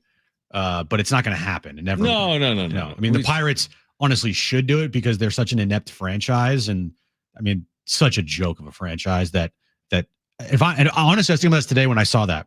If I'm Paul Skeens, dude, I'm waiting till the season ends, and I'm honestly considering asking to be traded, because does he want to waste his prime years playing for the awful Pittsburgh Pirates, or does he want to go win right now and help a contender?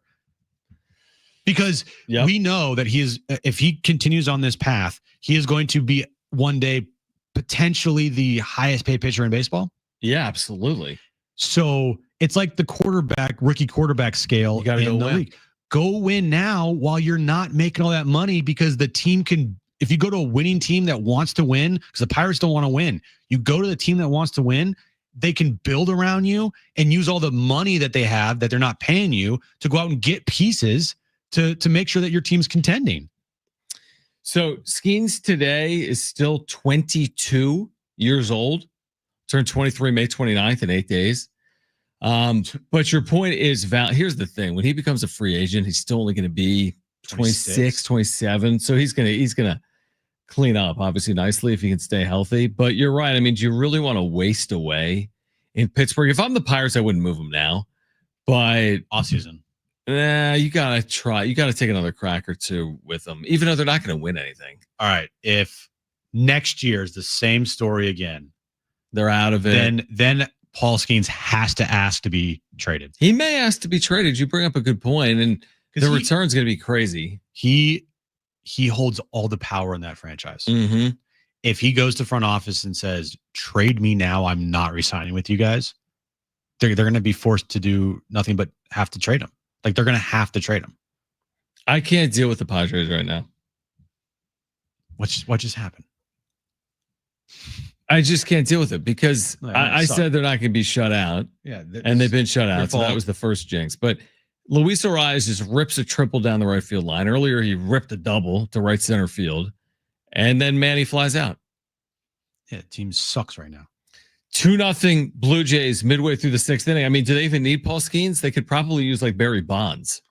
Like, they need someone that can hit or drive in runs. They are 0 for their last 29.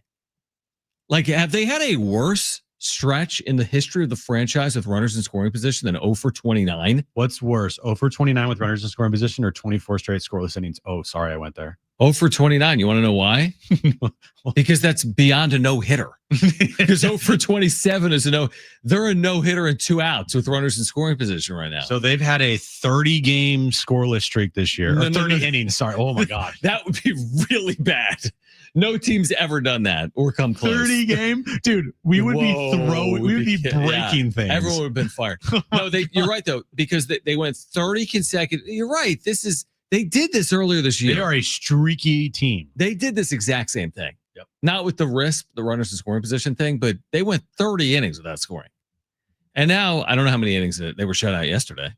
So we 15 innings this series.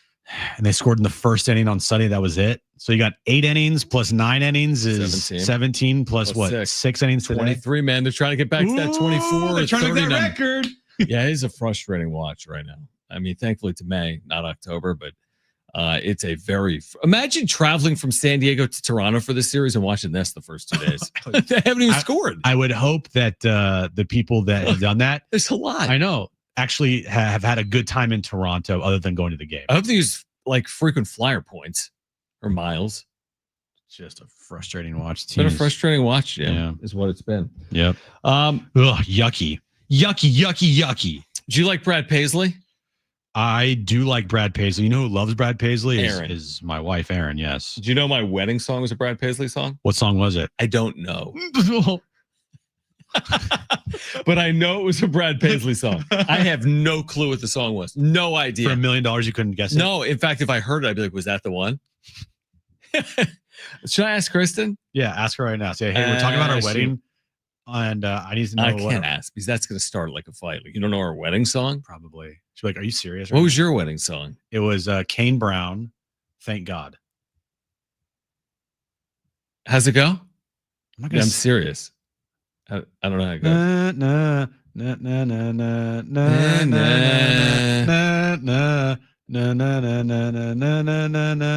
Yeah, I don't know. Okay.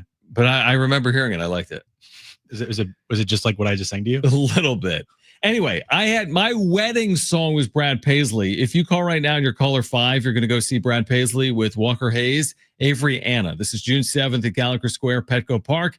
Tickets and info at Ticketmaster.com. Caller 3, you're going to see Brad Paisley. 2 free tickets, June 7th, Gallagher Square, Petco Park, 877-767-4760. Call right now. Caller 3, you are going. Brad Paisley, Petco Park, 877-767-4760. Call right now. Jim's back page next.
All right, final time. Jon and Jim, San Diego Sports 760. Of course, back at 2 p.m. tomorrow.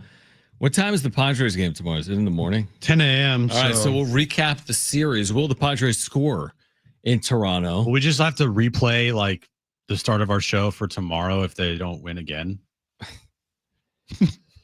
I don't really know. I don't know. I'm at a loss. I fell for the ultimate trap, which is jinxing them again.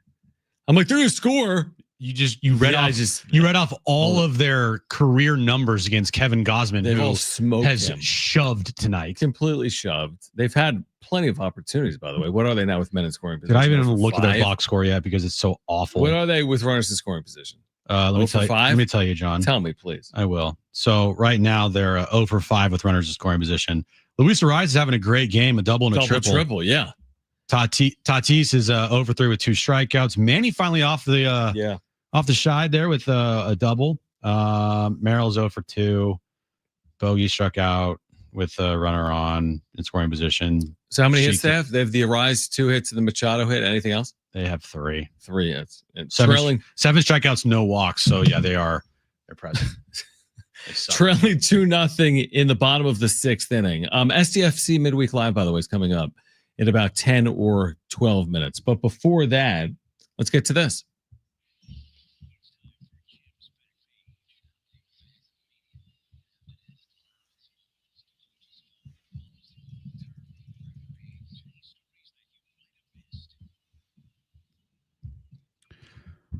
You know who Selena Gomez is, right? Yeah.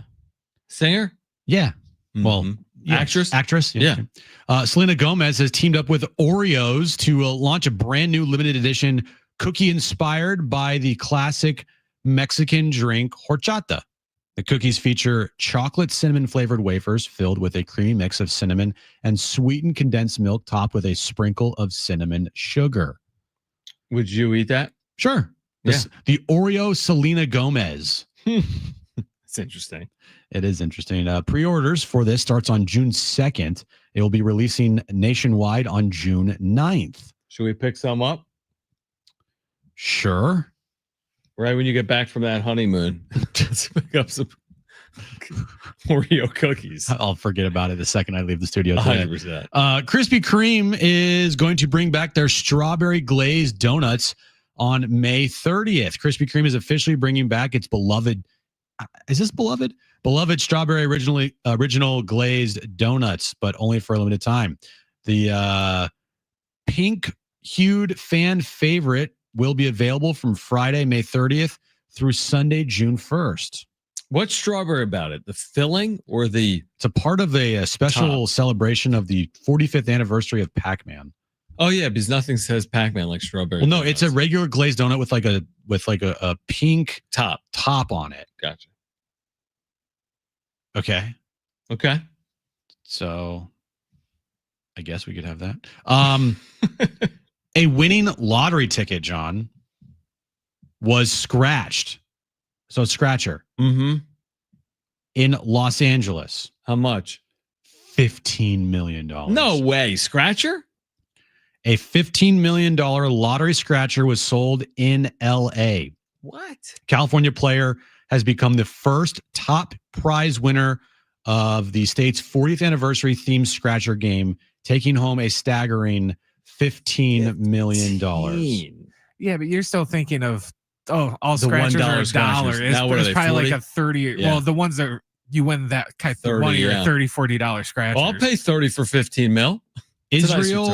Israel Rodriguez scored the jackpot with a 40 years of play scratcher ticket purchased at a 7-Eleven on the corner of Oxnard Street and Woodman Avenue in Van Nuys. Sorry. In San Francisco. In Auckland. In Los Angeles. San Diego. We're such idiots. What's your first purchase with your 15 mil win? Because you're taking home 7-8, right? You're getting your 7. What's the first? You got some money to spare right now. What's the first? It better be laptop or headphones. Yeah, seriously. No. Cards, Pokemon. First edition, shadowless Pokemon base set box. But are you going car? Are you going home? Are you like... I just told you. No, but in real life. Because Aaron wouldn't let you do that. It's only like $300,000. Yeah, okay. That's a lot. Okay, say that's out of the way. Is Aaron's going to make you like buy a house? Oh, yeah. We're buying a house. Yeah. Buying a car. Would you buy a $15 million house or would you go lower than that? I would not buy a $15 million house. Because it's hard. It's expensive to live in. Probably. Yeah, I would probably buy like a $1 million house. Yeah. Pay that have some money. Pay that baby off. Cash. Yeah, here's Buy cash. that thing. You're paying. Here's the problem though. In California, that $15 million is going to go down to like 7. Yeah, and then you're right. You buy your $2 million home, you're down to 5. You because buy your this Pokemon. stupid place's taxes are through the stupid roof. Yeah, 3 years of property taxes, you'll be broke again. Yeah. Well, you could, or like a $550,000 house. Just rent. You could rent. You could rent. move. Could do to Hawaii. I will move to Hawaii. Stay in Hawaii. Yeah, that'd be awesome. Is that the full back page? That's the full back page, John. Okay. Oh, one more thing. Yeah. A winning bid for a pair of gloves carried by your favorite Abraham Lincoln. Wait, what? Miss Lincoln. How was the play, Miss Lincoln? Yeah. All right. On April 14th, 1865, the night he was shot at Ford's Theater at Freeman's auction in Chicago today. Guess how much it sold for? This is ridiculous. It's going to be something absurd. Gloves carried by Abraham Lincoln the night he was shot. That's crazy, though, to think about. Was it cold that night? Maybe. By in the winter. Yeah. Well, no, April 14th. And not hot, though. 1865. The gloves went for how much? $1.5 million. Do you really want those gloves the day he was shot? No. No, thank you. I'd rather pay $1.5 million on a first edition shadowless gem mint BGS 10 Charizard. Are the gloves clean? No, they're not. They look like there's a bunch of wear on it. They obviously were brown gloves, and they're like definitely, they're like almost white now. Mm-hmm. Almost looks like there's blood on it. So well, that would make sense. He was assassinated. Correct. I don't know. $1.5 million for gloves. People pay a lot of money for that stuff. Like, did somebody want to try and buy the JFK car too? And people are into weird stuff these days. Yeah. If you had $15 million, I'm not buying that. No. If you had $15 million, how many cards would you purchase? Well, I'm in a card phase. I know you are. I mean, I'm not going to spend like millions of dollars. I'd keep it to like $400K. You won't buy that Jordan card from yesterday's back page? No. I mean, I'll be honest with you. I went on a little bit of a spending spree last night. But who'd you jinx this time? Just the team. Just all the players on the Padres. Did you buy Manny card? No, I didn't buy Manny. I mean, I don't even know what to say about today. I don't know. In this game. Real quick before we get out of here, report here that NBC has a bid for Sunday Night Baseball beginning next year. Remember, NBC next year will have the NBA, and they already have Sunday Night Football. So they could go from Sunday Night Football to Sunday Night Basketball to Sunday Night Baseball, which I like a lot, that idea. So NBC reportedly, doesn't mean they're going to get it, has a bid in for Sunday Night Baseball beginning next year. We'll see if they land that or not. That'd be a good landing spot. I love that. I think NBC is going to put together a really good broadcast for the NBA. Yeah, and they do a marvelous job with Sunday Night Football. Oh, yes, they do. So we'll see. All right, we'll have an update for you on Padres Blue Jays tonight on the wrap-up show at 9:30 Pacific. SDFC Midweek Live with Darren Smith on the other side. For Brent and Jim, I'm John. We're back tomorrow at 2 p.m. Again, SDFC Midweek Live with Darren Smith on the other side. This is San Diego Sports 760. Bye. Okay, bye. Score on.